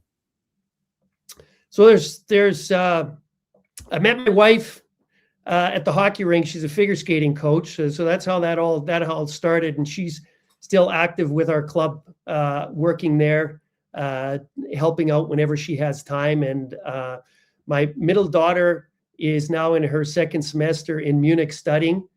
And I got two boys, one young guy who's 17 and the oldest one is 24. And we're very fortunate. We're living outside of town, Garmisch-Partenkirchen, which is kind of like Banff, maybe about the size 20 ski town, right, Ron? Yes, yeah. World Cup ski jumping every year on January 1st. And both the boys play in the same club. That's the way that, just like soccer, you start when you're 8 years old in a club and you go all the way up to juniors, where my youngest boy's playing junior and his brother Christopher is playing on the pro team, which is in the 3rd division right now in Germany. So cool. I texted your mom and she texted back and said, she's chasing after you guys. They're chasing after the 5 grandkids over here watching hockey all the time. Yes. Yeah. Lots of hockey. As we close out here on plans for the Christmas holiday season, and when are you going to make your way back over here for a visit? Just be around here for Christmas, as we've been in the past years, just because of the hockey situation. Hockey doesn't take a break at Christmas. It usually ramps up a little bit. So we're around here, but we'll get a couple days to be with the family and enjoy some time together, a little bit of downtime. And in the springtime, hopefully when the Oilers are in the middle of a nice, deep playoff run, we'll come for a visit and enjoy the family and enjoy a little bit of that and some time, which we always enjoy in Edmonton. Oh, so good. Ron, this has been great catching up with you. A guy by the name of Kevin Sturzer's just texted in, and he sent a picture of Mrs. Chizowski on the left with my mom, Gail, in approximately 1987. If you can send it to him, please, I will as soon as we figure out how to do it. But man, I don't know if you know who Kevin Sturzer is or Gail is, but this picture is a nice oldie from a long time ago. So pretty neat stuff. Oh yeah, Sturz is one of the boys from our old Otwell stomping grounds where we grew up playing and hanging out playing hockey in our club. Oh, great stuff. Ron, thanks for coming on. Great catching up with you. Thanks for giving us your update on what it was like to spend time with Leon Draisaitl, the king of Leon, the king of Germany right now when it comes to hockey. Have a great Christmas, and hopefully when you get back into Edmonton, we can hook up and have a cold beer. For sure. We'll do that. Just a pleasure talking with you as always. Enjoy your Christmas. Just like to say hi to mom and dad and the family, my sister in Edmonton. And we're always thinking of you guys, and enjoy the Christmas, and we'll be in touch. Thanks again. Thanks, Ron. Talk soon, big guy. Okay. Ron Chizowski, Edmonton Hockey Club Munich sports director, and coach Leon Draisaitl. Quite a while ago, 15 years ago, ballpark, when Leon was under, the under 15, 16, 17 umbrella, then went to Prince Albert actually, and then came back to Germany to play. And the first time, and I've seen the game sheet, the program actually, and because Dave sent it to me, sent me a copy of the game that Connor and Leon had played against each other. It's the first time.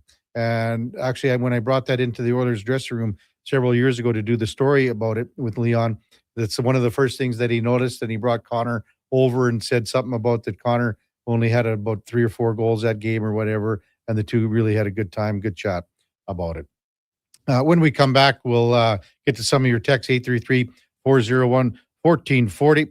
Top of the hour, we got Ken Belkey from Sin Bin Sports in Vegas and Tim Murray from CFB Tailgate Show on VSiN Live. It's the Kevin Carey Show with the Duke of Delburne, Josh Fenwick on Sports 1440 AM Radio. We're streaming on YouTube, X, Facebook, Instagram, and Twitch. We want orange. Give us the orange. We want orange. Bring back the orange. You got it, Canada. Booster Juice orange smoothies are back by popular demand. The original, the marathon, and orangesicle smoothies are back and bursting with tangy zest of oranges. They're Canadian favorites. Orange, you glad they're back? Only for a limited time. So squeeze the day, smoothie lovers, and head to a Booster Juice near you now. Booster Juice, Canadian born, blending since 1999. I'm Gene Principe, bringing season's heatings from Legacy Heating and Cooling. For Yuletide comfort, you'll love this Christmas. You should. Call Legacy. Call Legacy. There's no better way to fix your furnace. You just. Call Legacy. They're professional, never rude, Dolph. You should. Call Legacy. Call Legacy. Plus, no interest and no prints of payments for 1 year when you buy with Legacy Heating and Cooling.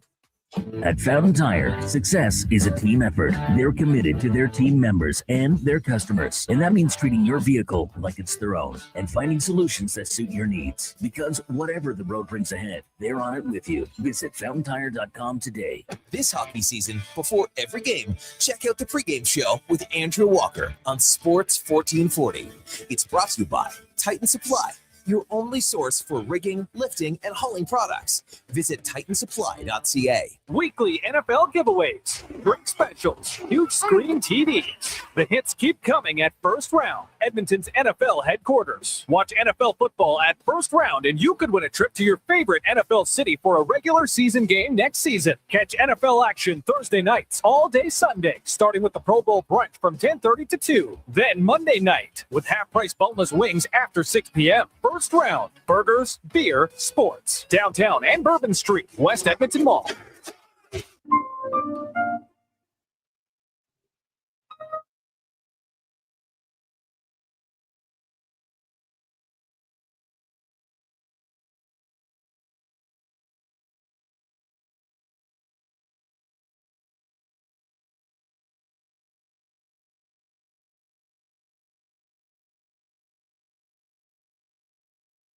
Have your sports curiosity cured with the Kevin Karius Show. This is Sports 1440.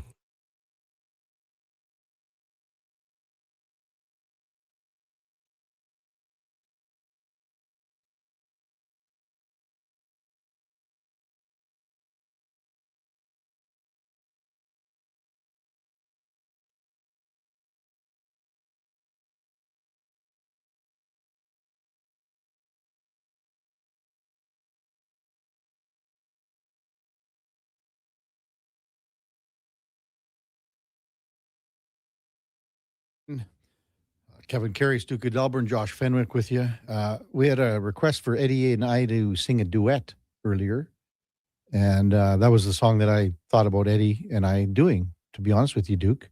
Who do you think? I think I'm doing the Rumpa-Pum-Pums, right? And he's David Bowie. Because Eddie's got that high note. Eddie can hit the high Eddie can note. hit those notes. We've witnessed it firsthand on this program between some Lay It on the Line, of course, the lauded performance of Free Fallin' by Tom Petty. So, yeah, I think he has to take the lead on that, and you just come in with the support vocals. Yeah. And Eddie is the lead singer here, right? For sure. For sure. He is the lead singer. Text 833-401-1440. Nick says, do you know if Draisaitl has any German brand deals? Wonder if they are significant versus comparable for a Canadian player. I don't know if he has, where he's speaking German and doing something over there. I'm not 100% sure. It's something to take a deep dive into, Nick, for sure. It's a great text.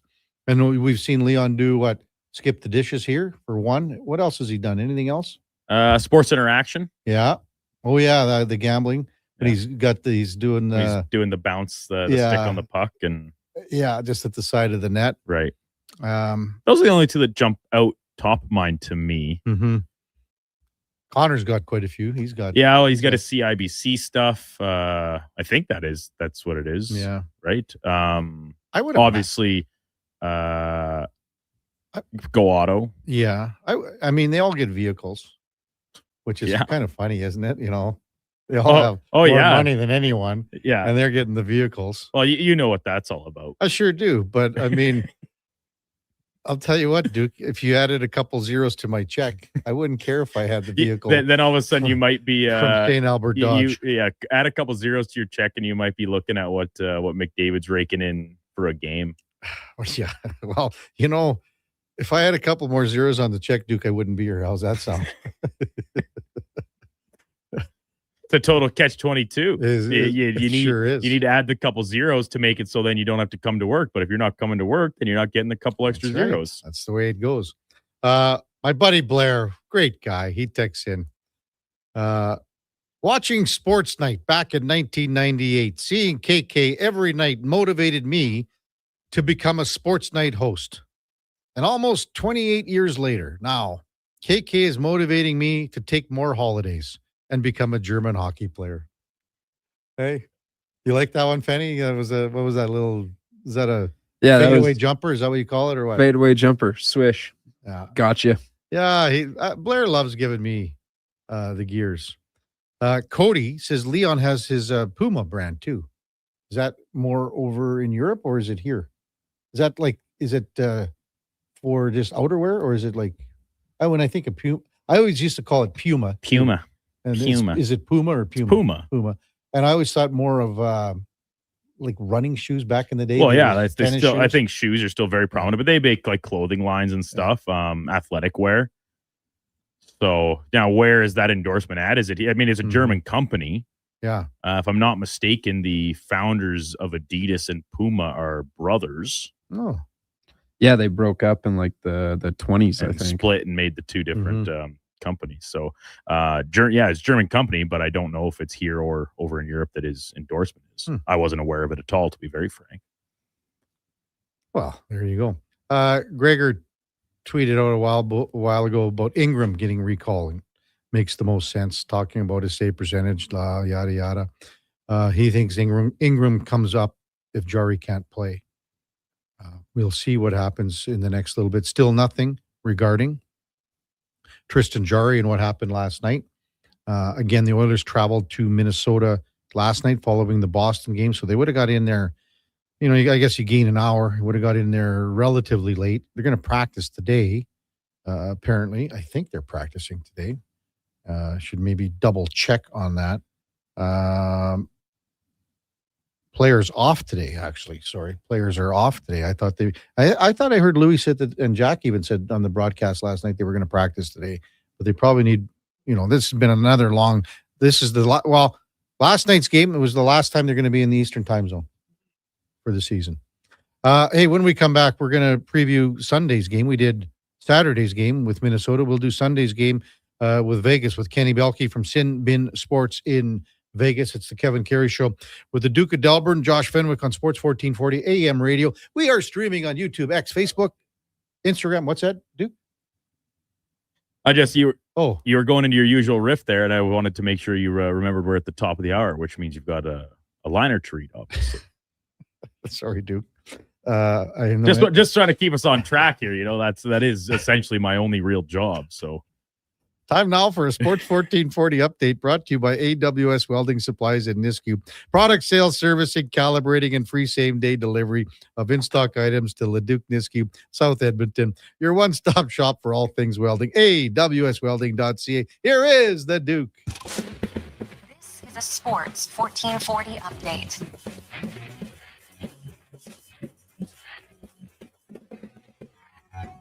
Five games in the NHL tonight, starting with the Panthers taking on the Hurricanes. Vancouver's out on Long Island to play New York. Avs host the Jets. Devils head to Utah, and Dallas playing Anaheim in the nightcap. In the PWHL, Minnesota is hosting Boston, and at the local junior level, Spruce Grove Saints are down in Brooks tonight, while in the AJ, Bonnieville hosting Drayton Valley just out east of the city. Handful of games on the hard court. Boston playing Miami. Philly heads to MSG to play the Knicks. Spurs take on Atlanta. Cleveland facing Chicago, and the Thunder are in Minnesota. Game one of the college football playoff goes tonight in Norman, Oklahoma, as the 8-seeded OU Sooners host the 9-seeded Alabama Crimson Tide. Kickoff there coming at 6 o'clock.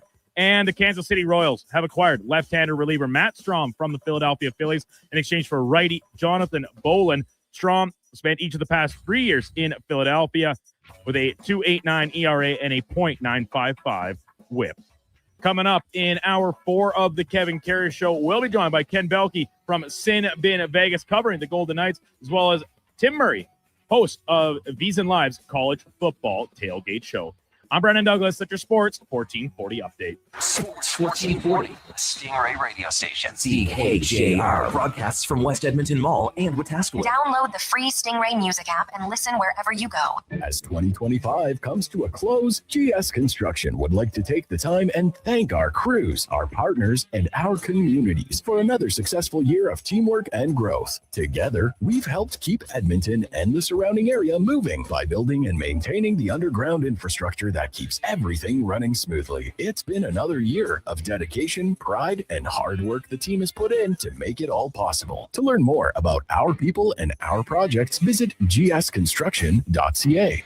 When it comes to sports in Edmonton, Jason Gregor is a must-listen. He brings you the inside scoop with guests from across North America. If it matters in sports, you'll hear it here first. Gregor rolls out weekdays from 2 to 6 on Sports 1440. Reason number 59 why Nissan is built for our winter. Because when winter storms make on-road feel like off-road, we've got you. Road comes standard with intelligent all-wheel drive and remote engine start to conquer even the harshest winter conditions. Now, lease a 2026 Rogue S for 0.9% for 36 months. Or get $4,000 cash purchase bonus on remaining 2025 models. Visit your local Nissan dealer today or Nissan.ca for more details. Conditions apply. Visit your local Edmonton and area Nissan dealer for more information. It's a time for caring, sharing, and time giving. OPT Inc. asks you to look upon this festive season as an opportunity to help others. It is the best gift of the year. Wishing you a truly Merry Christmas from Roger, Tina, and Bernie Masson.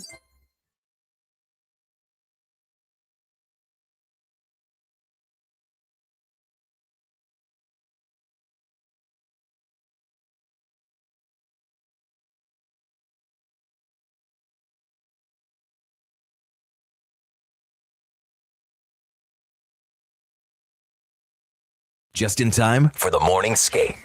This is the Kevin Karius Show on Sports 1440.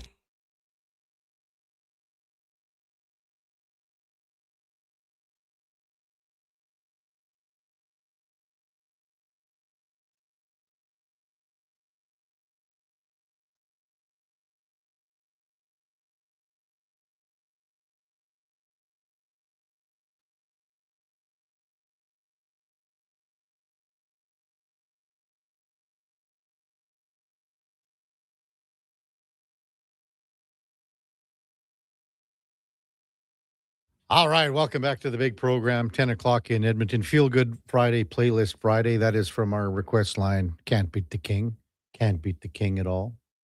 Duke, I've been very impressed with you this morning, except for the 7:40. Just let you down once. That's it. not bad for a 4 hour show. I mean, we still got an hour left, I suppose. I have plenty of time to let you down some more. No. You've been A1. Benny, you've been A2. I'll say this, Kev. You did not let me down by forgetting to bring in your dad's hooch. Well, Monday's here. You know, we got Yeah, Monday. maybe. Yet. I might be sick on Monday. You know what? If I didn't have a hockey, you would go get it and bring it back. I'd go get it and bring it back. Oh, well, too bad. You Can't let the boys down. You know what? Laura we got an hour here. Laura could zip it over here. Oh, no, not in these conditions. Oh, she's a great driver. It's cold out. Oh, I don't doubt she is, but it's cold out there. She doesn't need to leave the cozy confines of the house. Kenny. Ken's in now. Perfect.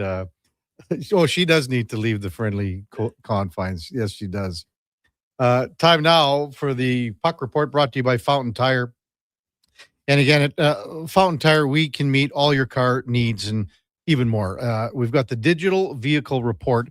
We just don't tell you what your car needs, but we show you.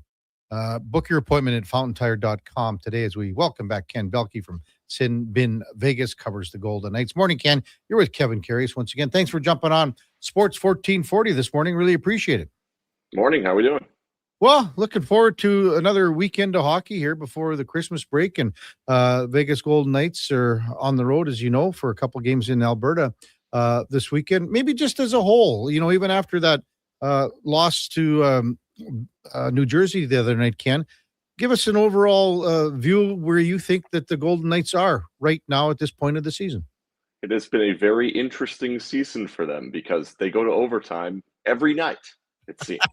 It's 45% of their games have gone to overtime. It's unbelievable. And what's crazy is like most of the games that they don't go to overtime are also 1-goal games, and they're down in the third period like every single night. They've done an awesome job of two things. One, coming back late. They've found ways to get back into a lot of these games. They're down in the third period. Like I think it's been like 13 or 14 of these games. They've been down in the third period, which is not common for this team. And then the other thing is they don't allow teams to get away from them. They're not scoring like we kind of expected them to, especially with the roster that they have. We expect them to be a high-scoring team. It's not really happening, but they're not allowing teams to get away. When they give up that first goal, which is happening a lot as well, they're not allowing it to become 2 and 3. And that's why they're always in the game and they're finding their way deep into these games, getting these late goals, getting into overtime, and then they stink in overtime and shootout. But we're trying to not worry about that. When you look at that scoring, Ken, how would you rate this play of Mitch Marner in his first year? How do you think he's been so far this year? Let's see. Well, let's do like a letter grade. Let's go like B-. Okay. It's the points are there. he definitely is impacting the games in a way that is to a level that like you expect out of a player from Mitch Marner, but you always want more. That's only 6 goals to this point. He's really, really good defensively. Like, I don't think I realized how much he's going to help them defensively. Guys are able to get up into the play because he's back by the blue line as often as he is. And it allows a lot of different things and different looks in the offensive zone that I think maybe they'll improve as it goes on. But to this point, I expected for a $12 million player, every once in a while, he dominates. He takes over a game. He takes over a shift, maybe even. And we just haven't seen that. He had a game recently, he had 3 primary assists, and all of them were kind of just pretty simple passes that guys score on. Like, it hasn't been the dominant play that we get from Eichel, that we get from Stone, that we've even gotten at different times from Shea Theodore. Mm-hmm. What is it like? You think about it. I mean, Austin Matthews is struggling, Ken, in Toronto, and I mean, everyone's talking about, you know, Marner misses Matthews, Matthews misses Marner. Is it just, you know, he hasn't been able to find that adjustment yet, and he hasn't been able to, you know, that transitional period? We're still waiting on that. Would you be in on that, or what do you think? Yeah, I think patience is fair. Like, I think we all expect, like, oh, they're just going to go in and be dominant, and it doesn't always work out that way. We've had a couple examples here. One is Max Pacioretty. It took him a long time to really get going, and there was concern at the beginning, like, whoa, they traded a lot for this guy, and it's not really coming together. And all of a sudden, it kind of just clicked for him. He started scoring goals at the rate that we expected, and trade didn't look as bad. It doesn't look great now. Nick Suzuki was in that trade, so maybe not as good. And then Pietrangelo, like, that was the COVID year. He took a real long time to really get going. And I remember thinking, like, this is Alex Pietrangelo now? Like, what's going on? And they got to the playoffs, and he was the best player in the playoffs for about a month and a half there. And then he was awesome the rest of his career until he got injured and couldn't play anymore. So, yeah, I think it's fair to say, like, maybe it will take some time. Maybe. And Cassidy's been saying recently, like, they're just now starting to learn where Mitch likes the puck and what they can do once he gets it. But also there's a part of me that's like, I'm not asking for 32 perfect games. I'm asking for, like, a couple periods of you being awesome. And it just doesn't happen. It just hasn't happened. So, like, I'm a little bit like, I don't want to be too sympathetic, right? Yeah. Is Jack Eichel okay here, Ken? He missed the other night just with an illness? So it was called an illness. He left practice on Tuesday with an illness and then didn't play, or at least that's what they said. From what I've been told, it's more than an illness. We'll see today. They have a practice in about an hour here. We will see. I don't have anything concrete at the time, but, like, I have been told it is more, that it is not an illness, that it is, or at least it's in addition to the illness. Like, maybe there was an illness and now also he's injured. I've been told not to expect him to travel on this trip. So we'll see. That could be incorrect, but I would be surprised if he's there for this trip. He had a signing yesterday that he was supposed to do that got canceled, which also indicates not good. It was an off day. They had 2 off days in a row. He doesn't go. So we'll see. And then I've also been told that they're expecting to call somebody up, which would also indicate that maybe he's not going to go, but we'll see. Isn't that something? Ken Belkey with us on Sports 1440. Carter Hart, obviously massive news here in Canada for, you know, a couple of years, you know, actually. Ken, let's go back to the signing. How was it received? How has it been since the signing and since Carter's been up? So it was received kind of probably how you would expect, which is some people are heavily against it. Some people are saying he deserves a second chance and this shouldn't ruin his life. And then there's a lot of people who kind of just want to bury their head in the sand and not think about it and just put him in there. And if he stops him, I'll like it. I'll like him. If he doesn't stop the puck, then I'll hate him. Mm-hmm.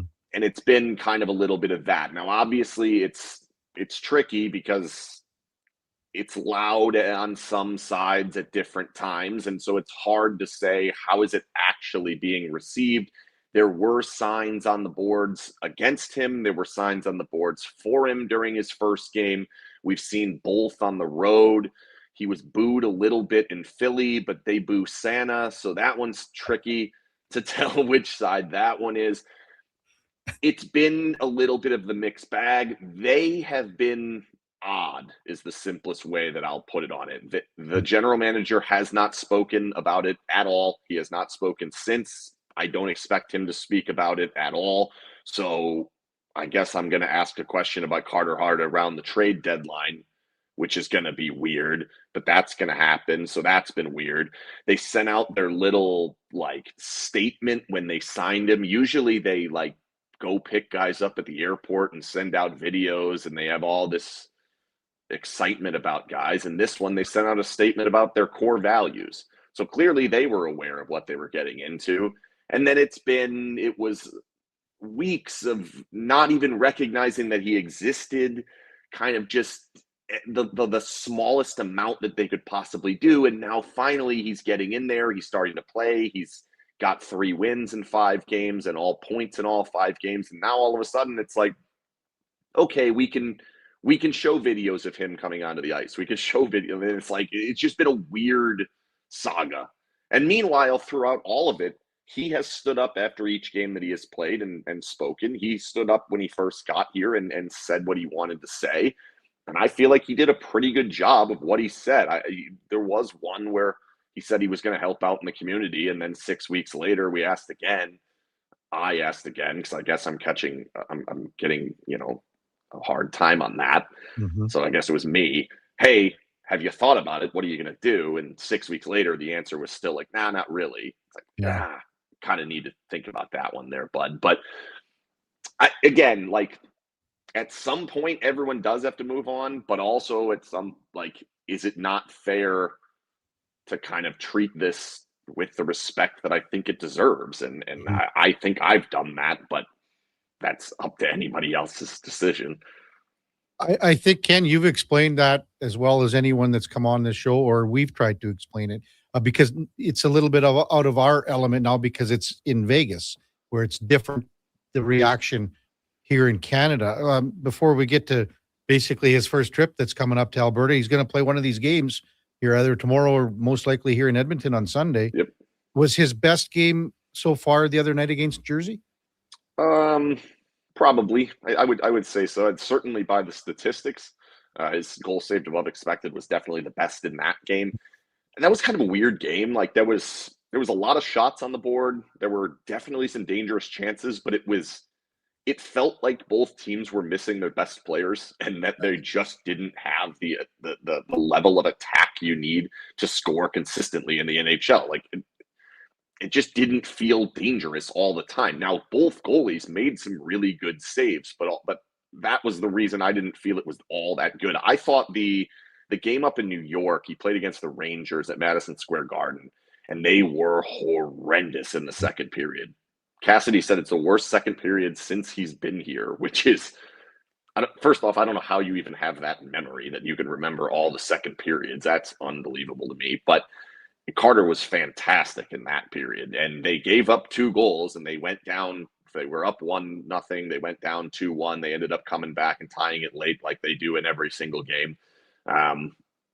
He was really, really good in that game. So I would say that game maybe more so, because that game they definitely lose. If he's just good, not even great for that period, they probably lose. But he's been pretty much the same all the way through, which is he makes a lot of flashy saves. Mm-hmm. I think eye test wise, he passes it most of the time. But usually when you look back up at the end of the game, last game notwithstanding, there's 3 or 4 goals in the goal, or 2 or 3, 4 sometimes, where he gives up goals that you're like, oh man, all right, probably needed that one. And then the game ends, it's like, well, he gave up 3 and he made 7 awesome saves. Mm-hmm. Is that much better than Akira Schmid, who saves all of them and gives up the 2 goals in the breakaways? I don't know yet. It's only been 5 games. Would you say Akira Schmid gets the call tomorrow in Calgary and then Hart here on Sunday? I don't know. I've been real confused with how they're doing this, because for whatever reason, every time Akira Schmid has an opportunity to be installed as something, whether that's the backup or the de facto starter when Aiden Hill went down or in a rotation when Carter Hart became available, it doesn't happen. It's always been like, nope, Hill's the clear starter and Schmid's not even really in the mix. Like, we'll use him when we have to. And then Hill gets injured, and now it was, we're going to go back and forth with the 22-year-old and Akira. It's like, well, okay. And then he plays real well and gets the job, and then Hart comes in, and they basically immediately plug him in and use him as what looks like a number one. I don't necessarily think they declared him as the number one. I think it's more, he's been off for 2 years. Let's get him these games. We got to figure out what we've got here to figure out what we're going to do when Hill comes back. So I think it could go either way. Like, if it were truly the starter and a backup, I think Hart would play the first one and the backup would play the second one. So if it were Hill and Schmid from the beginning of the season, they typically go starter and then backup in the second one.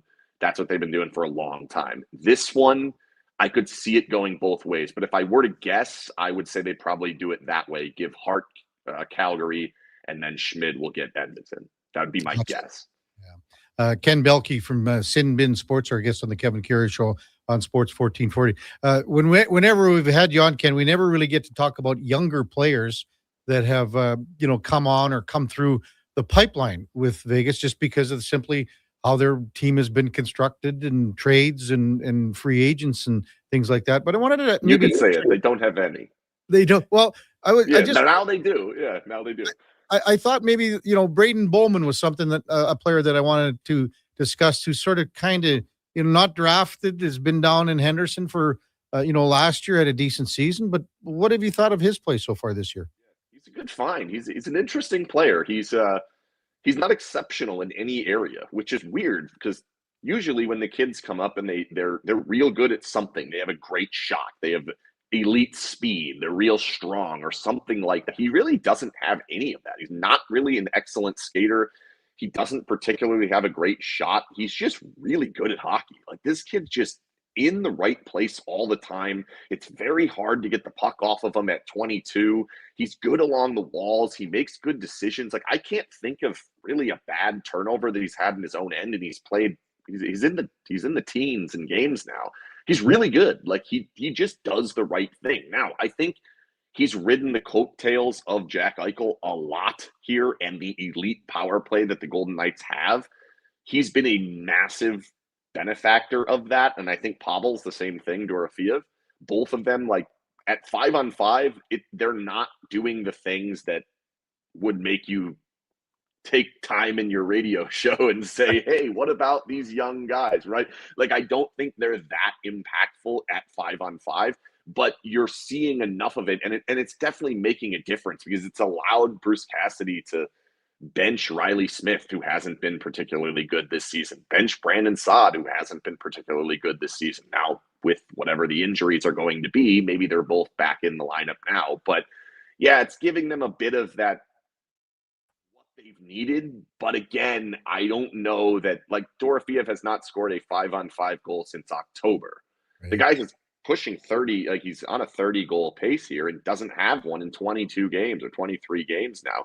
Bowman really slowed down once he came off of the power play spot, and then he's been on Eichel's line, and there's been mostly just assists. So they're good. He's a good player, but I don't think he's like the impact type player. Like, I would be surprised if an Edmonton fan watches the game and walks away thinking, wow, Braden Bowman's really good. Like, probably won't.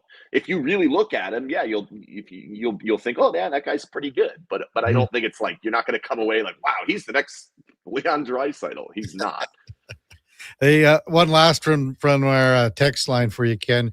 Bad Niv texted, and he wants to know when you think Aiden Hill is back. So that one, they've been kind of cagey on it. They haven't really said anything other than it was week to week when he first went out. What I've heard is that there was some sort of procedure that occurred, which was pretty long term, and that they're hoping he still has a chance at the Olympics. So the latest I was told was mid to late January is what the plan is, but they're not 100% certain that that's going to happen, and that some of that is trying to get to the Olympics. Can we get back on the ice and put ourselves back in the position to do it? And they understand that that may not happen. So I think that's like a optimistic timeline that may end up occurring, but he does seem like he's still a bit of a ways out. And fortunately for the Golden Knights, it hasn't really mattered like at all, which is crazy. Ken, as always, great insight. Thanks for all the updates with the Vegas Golden Knights. Thanks for coming on, as always. Have a wonderful Christmas season. Merry Christmas and the best of the holidays to you and yours. Thanks a lot for coming on. Same to you. All right, that's Ken Belkey from Sin Bin Sports and the Puck Report, brought to you by Fountain Tire. And again, at Fountain Tire, we focus on one thing, and it is your vehicle. Check out fountaintire.com to book your appointment today. When we come back, we got a few minutes before we get to Tim Murray and the CFB Tailgate Show as we preview the 4 games, 1 tonight in the college football playoff, 3 tomorrow. We also got to talk about our picks, Duke. We will be adding 2 more to the fray, I guess, because of the 2 Saturday games. What happened last night? I can't remember. You lucked your way into that one, Kev. Hey, all the credit in the world of the Seahawks. I know we didn't talk a ton about the game because you and I couldn't watch it, right? We were on the bus. We watched the Oilers game, kind of took precedence in our little bit of a commute back and forth from Redwater and the Critters game. So it didn't get a lot of play this morning, but I think you do got to give so much credit to Sam Darnold last night. Yeah, he threw the 2 picks. One was, I think it was a yard away from a pick 6 when he ended up down. But to battle back and put together those that final drive and then the overtime drive, going for 2, the circumstances around the 2-point convert at the end of regulation, all those things. What a wild football game. And I'll be honest with you, Kev, like that might be a game that I think when I get home this afternoon and I'm waiting for maybe the Oklahoma-Alabama game to start, I think I might just watch it back on the repeat feature over at TSN. Dude, you got other things to do. You got hockey. Well, yeah. It's Friday. Well, it's Friday. What time's your hockey game? 12:15. Well, I invited you for rum and eggnog last week. You blew me off. Well, you texted me. I was already passing Pinoca at the time of the text message. If I were to receive a similar message this afternoon, you could just come over for that shot there. Bring Fenny over. Yeah, I'll stop, pick up Josh. I can guarantee you both you guys would be leaving your vehicles there. You wouldn't be able to handle this one. I can handle my brown. You guys will not be able to handle this 1-ounce shot. I feel so disrespected right now. Well, Josh, you're still a young buck. I'm sure you're out there drinking regularly. Well, actually, I know you are still out there ripping it up a little bit. So that keeps you well seasoned, but you also haven't developed that. I was drinking brown liquor last night. Is that a brag? I don't know. No, but I was I'm not just going out there drinking Cosmopolitans or whatever, but I do drink Bud Lights. I like to crush the Bud Lights every now and then, but I'm sure I can hold a shot of moonshine. All right. Sorry, off topic here. Is it out of bounds, Duke, if we were to post the selfie that SKS took of himself in the hospital here? I just opened it myself there while you were on with Ken, and I'm just kind of looking at it and thinking, as a follow-up, because I posted that picture last night. He looks okay. He looks fine. The black guy is starting to set in a little bit on that one side. That's just blood pooling there. That's nothing. Well, isn't that what a black guy is? Yeah, but if you I wonder if they reset his nose at all. I don't think it was broken. I think he's just a bleeder. That's all. What's with that old wives' tale? I heard this all the time when I was growing up and playing sports. When people were getting hit in the face by shoulders and elbows and pucks and sticks, whatever, they always said, "Oh yeah, if it bleeds, that means you didn't break it." Like talking about your nose. Yeah, that can't be true. Can't be true. I know it isn't true, but how did that ever get any legs? His nose looks just fine. Looks like. Well, I told him last night in the locker room. I borrowed a line from Chris Rock in the Longest Yard, saying that looked better, more distinguished, like a young Michael Jackson. And I don't think there's no swelling there. There's nothing. Well, he's tough, right? He looks just fine. He looks better now than he did before. Yeah, more distinguished. Yeah. Okay, we got to post it. We have to. I'll text him and ask him if it's okay. To follow up, because I'm sure there's, after the post I made last night, probably plenty of interest to make sure he's doing okay. I think that's the whole thing. And that this picture will put many uneasy minds at rest. As I said earlier, Duke, I wouldn't be surprised if this happened. Mark Spector reporting. Tristan Jarry flying home today. Mm-hmm. So it makes tons of sense for sure. Spec says expect Connor Ingram to be called up. The Oilers will have to shuffle the deck a bit to fit him in, however. How is Spec getting all this information while on the plane? I don't know. Well, yeah, but not enough Wi-Fi for him to do the show from the air. When you proposed that to him, was that yesterday when you said you made the joke about the phone on the plane? Yeah. So you guys are obviously talking about the actual phone. Yeah. Like a physical telephone. It was in the back of the headrest, right? Yeah. Well, sorry, I I shouldn't say as if I know. I've never seen this in my life. Keeping in mind that it wasn't on an airplane until I was 12 years old, and then I didn't get on another one until I think I was 19. But besides the point, I was thinking more so along the lines of Spec sitting in his economy class seat along the aisle with his phone out, AirPods in, doing his hit with the Kevin Karius show, and all those poor suckers sitting around us be like, what's this guy's deal? Just like the most faux pas move on a plane you could ever do. Just take a video call. It would be like Die Hard, right? Taking the phone into the John. Yeah. That guy, that reporter. Pulitzer Prize here. People would be taking pictures of Spec, and it would be getting posted on those like social media sites. It was like, "Am I the asshole taking a video call on a plane?" Would have Spec on the one side, and then Les Nessman on the phone on the other side. Can't believe Les Nessman was on my flight, and he took a video call. I was on it too. That's crazy. When we come back, Tim Murray with us from CFB Tailgate Show and VSiN Live. We'll preview the college football playoff games, the one tonight, and then 3 more tomorrow. That's coming up right after the break. Kevin Karius, Duke of Delburne, Josh Fenwick on Sports 1440 AM radio. We're also streaming on YouTube, X, Facebook, Instagram, and Twitch. Hold up. Are you pulling my beard? Booster Juice has 2 new booster balls for the holidays this year. That's right, Santa. The Eggnog Booster Ball and Caramel Pecan Pie Booster Ball are 2 new flavors to put some extra jingle in your step. So are you a pie guy, Santa, or a nog guy? Both! Good call. That's extra jolly. Happy holidays from your friends at Booster Juice. Canadian born, blending since 1999. Mr. Rooter decorates a gingerbread house. Wow. What did you do here, Mr. Rooter? Well, we've got a Jube Jube toilet, complete with an icing-based wax seal. The main water line is licorice, red for hot, black for cold. You got your standard marshmallow hot water tank and a candy cane sewer line. And on the outside, candy corn hose pips. Disgusting, but they get the job done. To have your Yule clogs fixed, trust one plumber, Mr. Rooter. Hi, Mike here from Northgate Chevrolet Buick GMC. December is here. Christmas shopping, Christmas wrapping, Christmas baking, grocery shopping. What about our vehicle? Does it need tires? It's not running? No problem. Got you covered. At Northgate GM, we have a tremendous selection of newer used vehicles, winter tires at cost, and of course, service with a smile. Come in and see us today, 13215 97th Street, or visit us online at northgategm.com. You're in Northgate country. At Fountain Tire, success is a team effort. They're committed to their team members and their customers. And that means treating your vehicle like it's their own and finding solutions that suit your needs. Because whatever the road brings ahead, they're on it with you. Visit fountaintire.com today.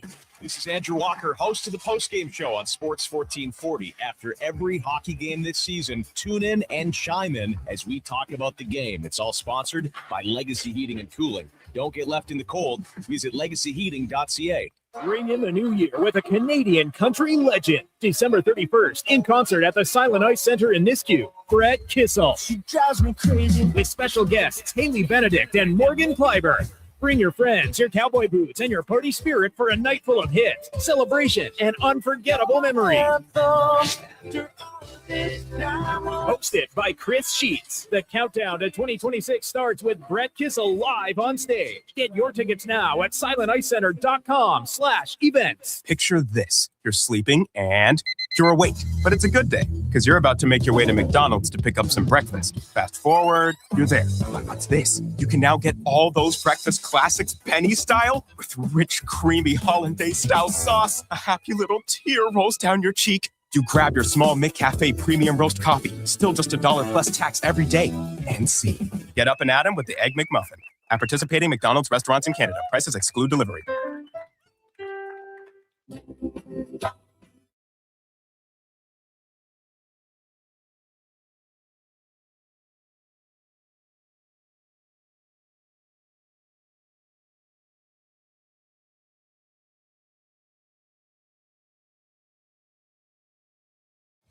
Stories, guests, and insights. This is Sports 1440 and the Kevin Karius Show.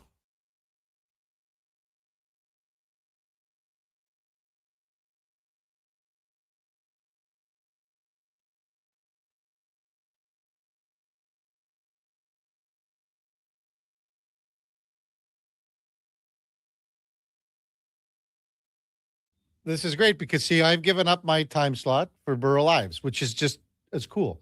And Burrow Lives, if you see the picture of This Burrow isn't Lives, your time slot. This is all. Oh, I guess it isn't, is it? It's close to it. People are accusing Eddie of maybe being in on the sauce this morning. I'm wondering if you might have a little something special in your cup. Late night close. getting home from the Critters. Needed a little pick-me-up this morning. Duke, listen, I wasn't the guy that was sitting by the cooler all on the way home. I don't have to sit by the cooler. I don't have any trouble getting up and walking down the aisle 12 times over the course of the drive. The other thing, too, I've noticed that you and I are probably the biggest pigs on the... Since I started playing on that team 2 years ago, I'm pretty sure Marty only restocks the cooler on games that he knows I'm coming on. It wouldn't surprise me.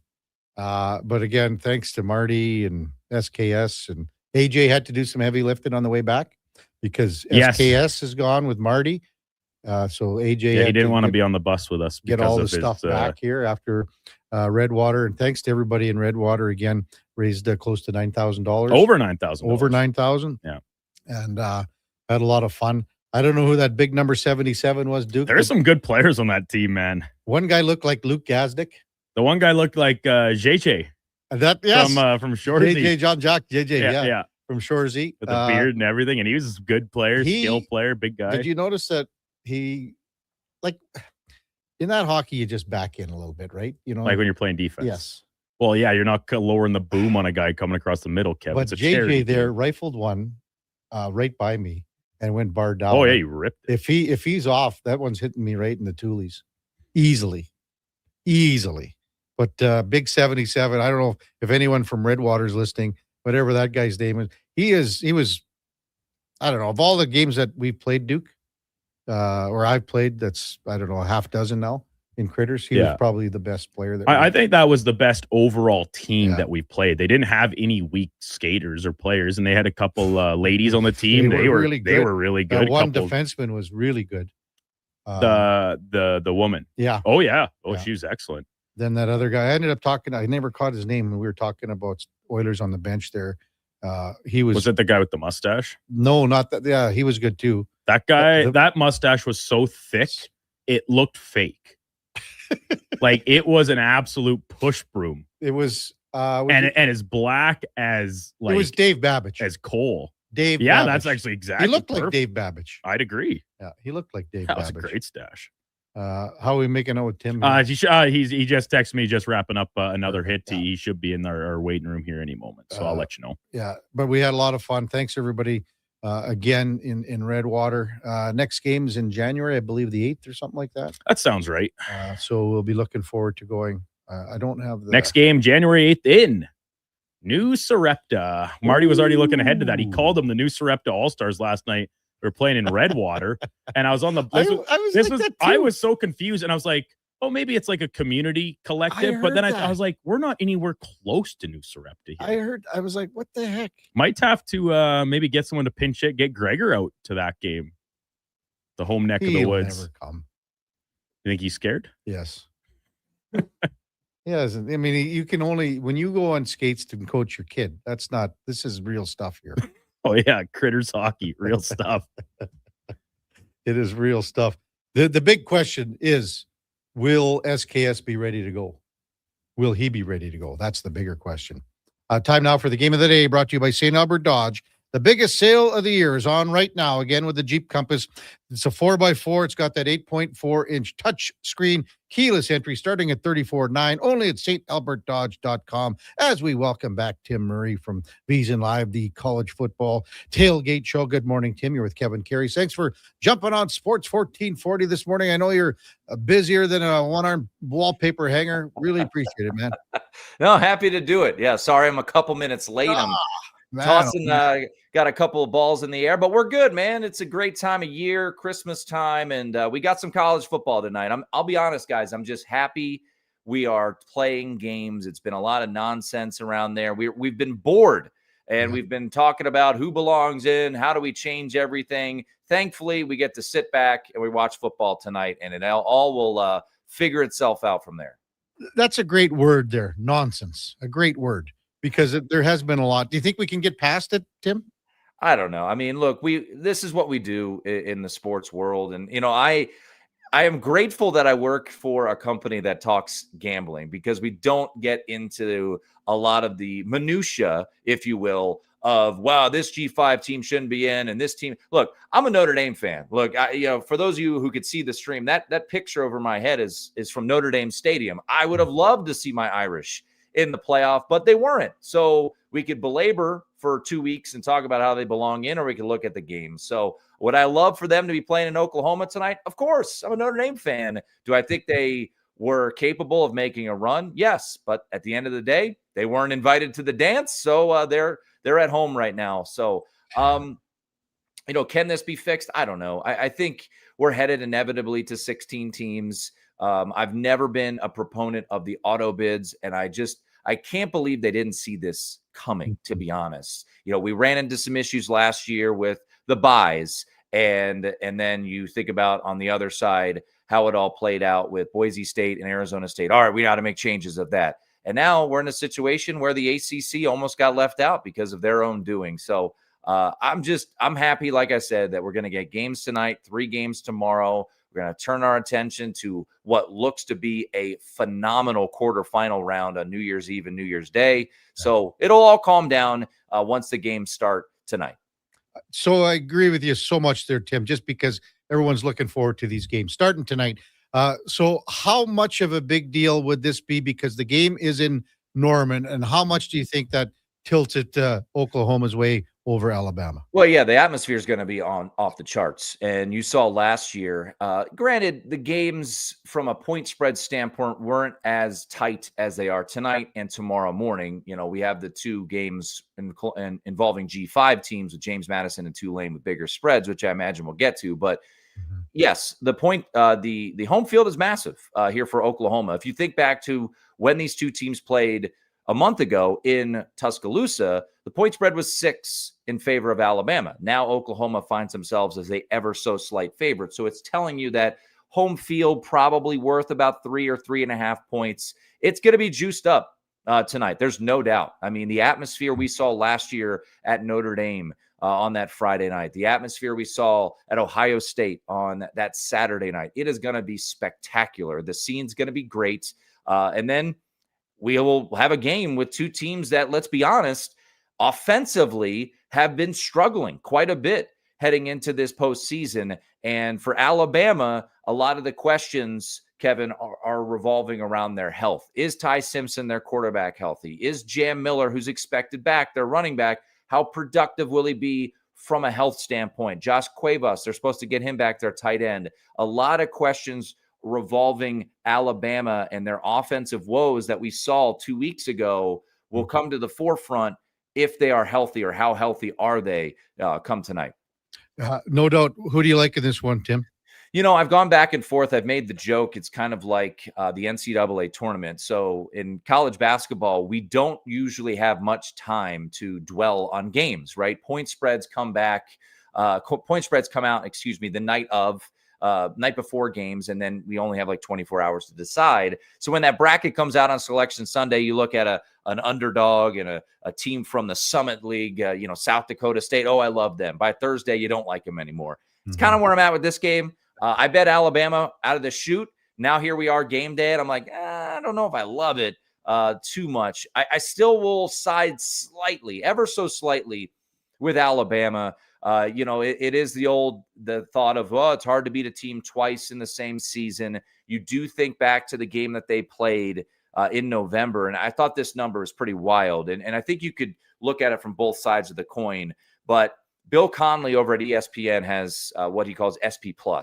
And he said the Oklahoma win over Alabama a month ago was the 5th most unlikely win of the entire college football season based off of the stats that Oklahoma was able to pull off there. So what do we get here? Did Alabama miss their opportunity a month ago, or were they just the better team and they didn't have fortune on their side. They have to be able to run the ball here in this game. Where has Ryan Williams been, who was expected to be one of the best wide receivers in the country? He's been absent for about the past month. I will still ever so slightly lean to Alabama, but certainly not something I am in love with. And I'll just say this. If this game was falling on a normal Saturday in the college football slate, I would not have a bet on it. But it's an isolated game. It's a playoff game. We've got to have a little bit of action. I will side with Alabama here as a slight road dog.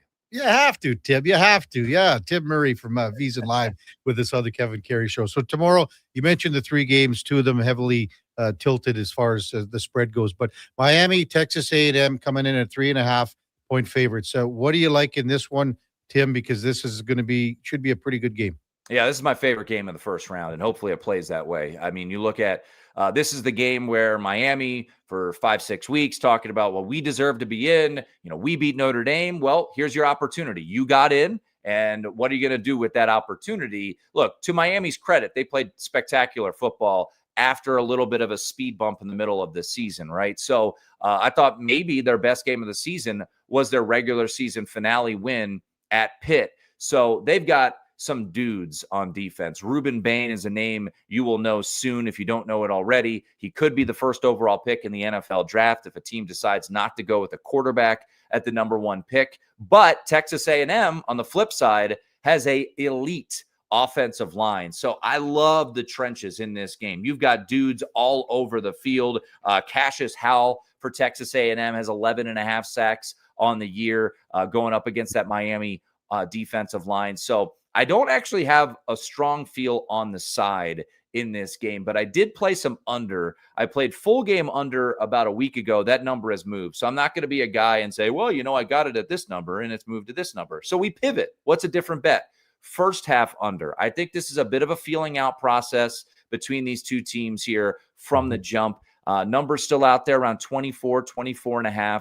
I'll play first half under. I expect these defenses to really shine. Couple of names to know in this game if you haven't been following it closely. Malachi Toney, he's a freshman for Miami, playmaker. He was a high school quarterback. Wouldn't be surprised if we saw a little trickeration, if he throws a pass or two in the game tomorrow. And then Casey Concepcion for Texas A&M. If you get him the ball in space, electric punt returner. He is one of the more fun players to watch in college football. So if you're just looking for playmakers tomorrow, you're going to get plenty of them.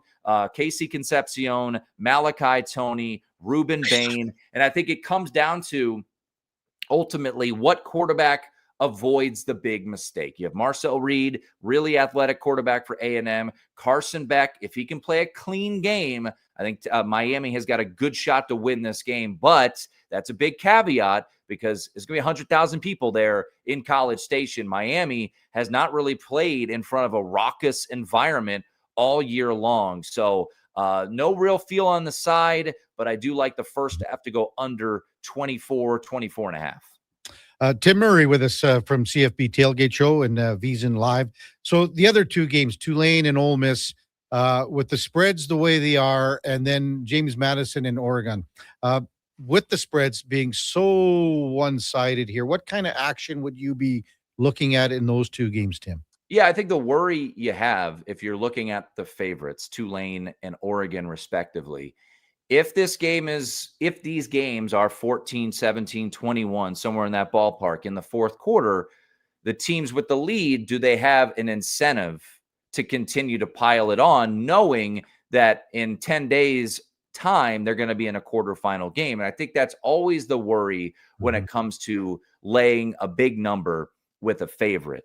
It's hard for me, honestly, to look too much at the dog in either one of these situations. And I'm more of a dog better at heart. I like to make the case for the underdog, but let's start with the Tulane and Ole Miss game. We got this game already in the middle of September, and Tulane was blown off the field down in Oxford. They were outgained by almost 300 yards. The final score was 45-10.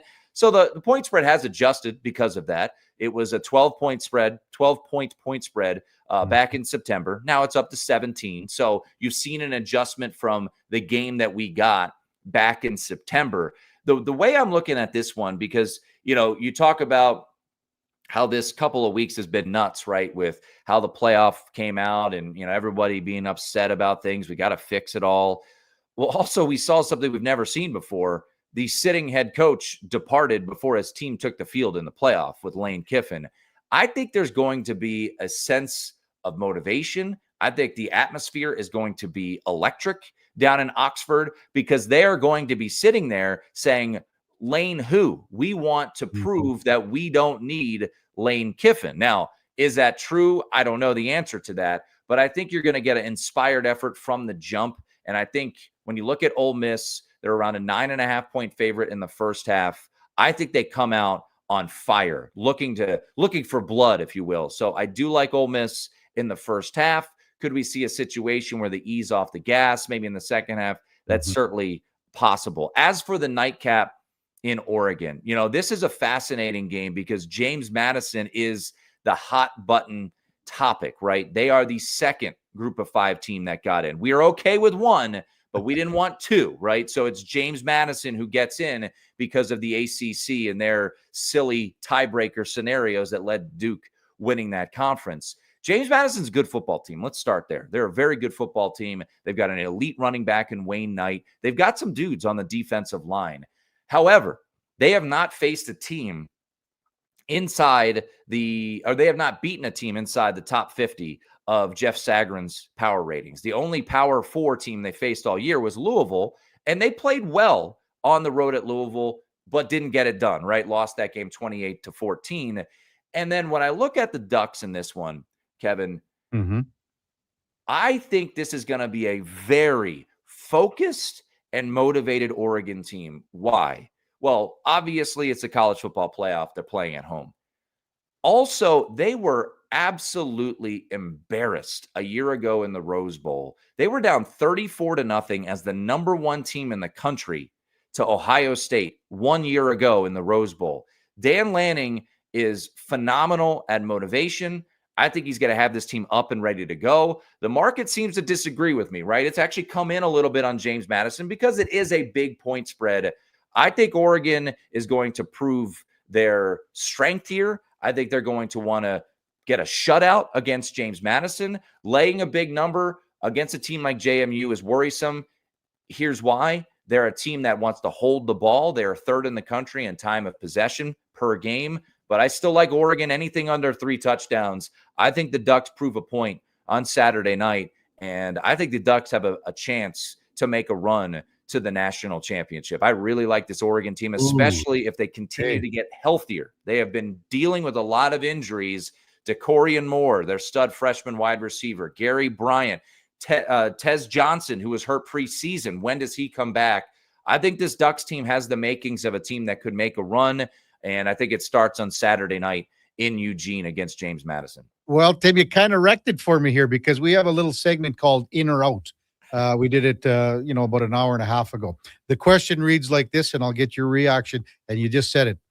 First round of the college football playoff kicks off tonight. Of the 5 to 12 seeds, the team with the best shot at making the national championship is Oregon. You're in or out? I know what you are. And maybe explain a little bit more why you would say you're in, Tim. Yeah. Well, I think the simplistic answer is I don't really trust any of the other teams. Miami would be the one team that I would think, if they put it all together, can make the run. But look, history has told us, whether it be Mario Cristobal or Carson Beck's propensity for turning the ball over, winning 4 consecutive games makes me worried. Also, I like the way the bracket broke for Oregon. Not to say that Texas Tech and Indiana are a bunch of bums. Obviously, Oregon lost at home to Indiana already. But I think personally, the 2 best teams in the field of 12 are Ohio State and Georgia right now. And once again, I'm not trying to be an Indiana hater. I think the story is great. I think they're a very, very good football team and certainly have a chance to go to the national championship game. But I like the way the bracket broke for Oregon. And then lastly, you've got a pro prospect at quarterback in Dante Moore. You've got elite players all over the field from an offensive standpoint. And if they're healthy, I think this is a team that can make a run. And I think you look at their last couple of games, beating Washington in the fashion that they did, beating USC, going to Iowa wasn't pretty, in the rain, in the slop. They were able to win that game down 1, drive the field, kick a game-winning field goal.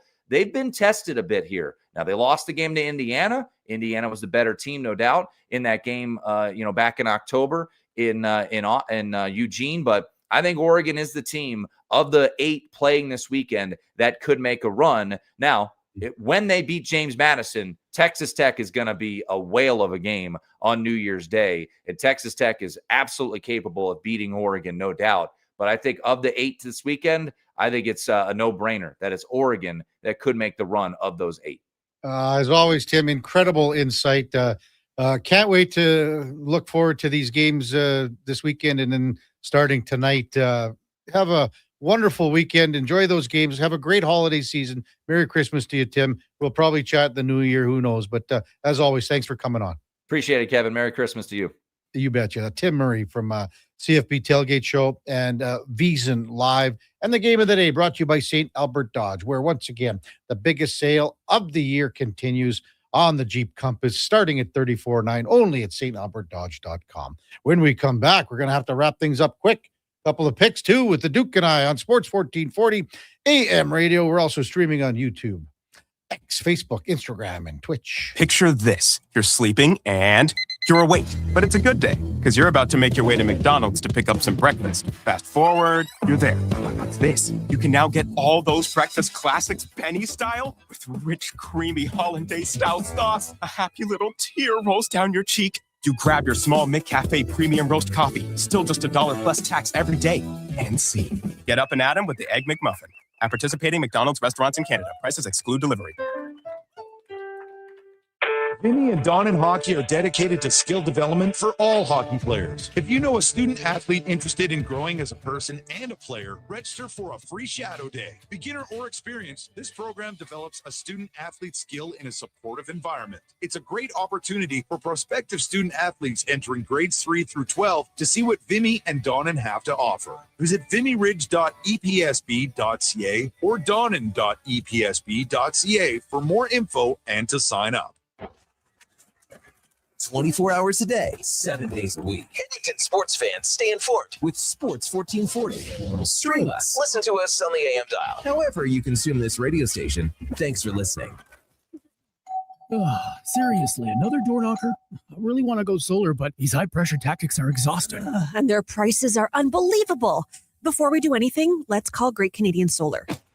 There's a better way to go solar. Great Canadian Solar provides honest advice and fair pricing to save you from overpaying. They're easy to deal with and will never put pressure on you to buy. As a trusted local business for over 15 years, Great Canadian Solar will support you in your solar journey. Visit GreatCanadianSolar.com and call today to get started. Ho, ho, ho! 'Tis the season to find the perfect gift at the perfect price at Leduc Goldsmiths. The annual Christmas sale is on now with 10 to 25% off all in-store products. All natural and lab-created diamond engagement rings up to 25% off with a wide selection available. You'll have no trouble finding the right piece. The team at Leduc Goldsmiths have years of expertise to help find what you need.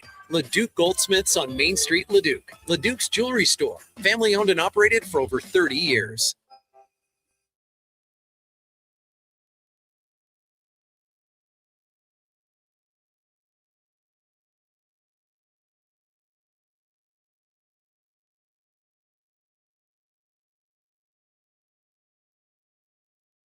The Kevin Karius Show, breaking down Edmonton's favorite teams, even though his favorite Junior A hockey team is the Yorkton Terriers. Thanks for checking in with Sports 1440.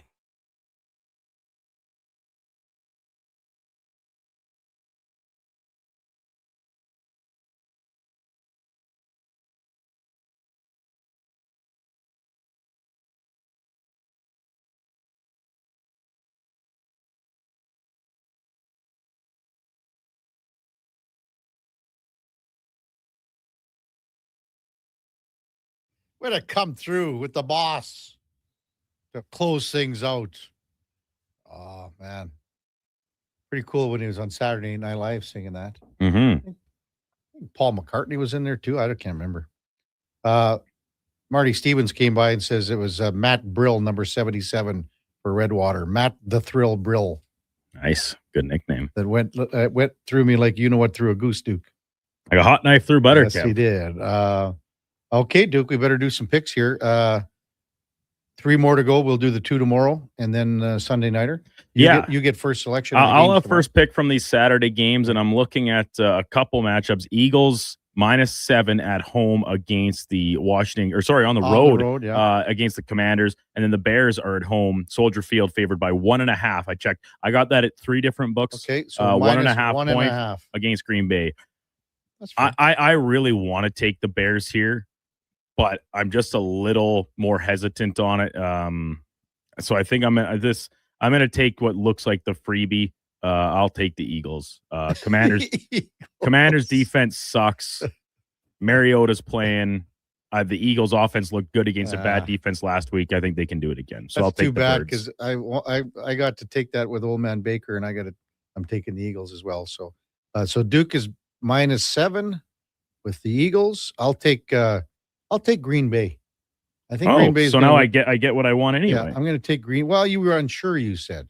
So I'll take Green Bay +1.5. Mm-hmm.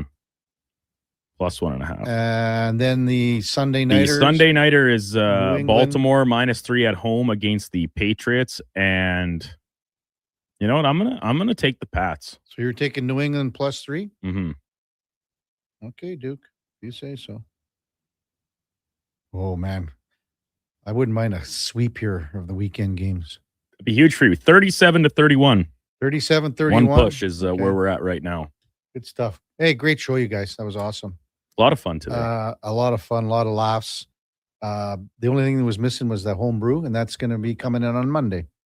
Coming up at the top of the hour, it is Fantasy Frenzy with the former Rush-Ship T-Bird, Connor Halley, and the Duke of Delburne. At 12 o'clock, it's the Lowdown with Alan Mitchell till 2.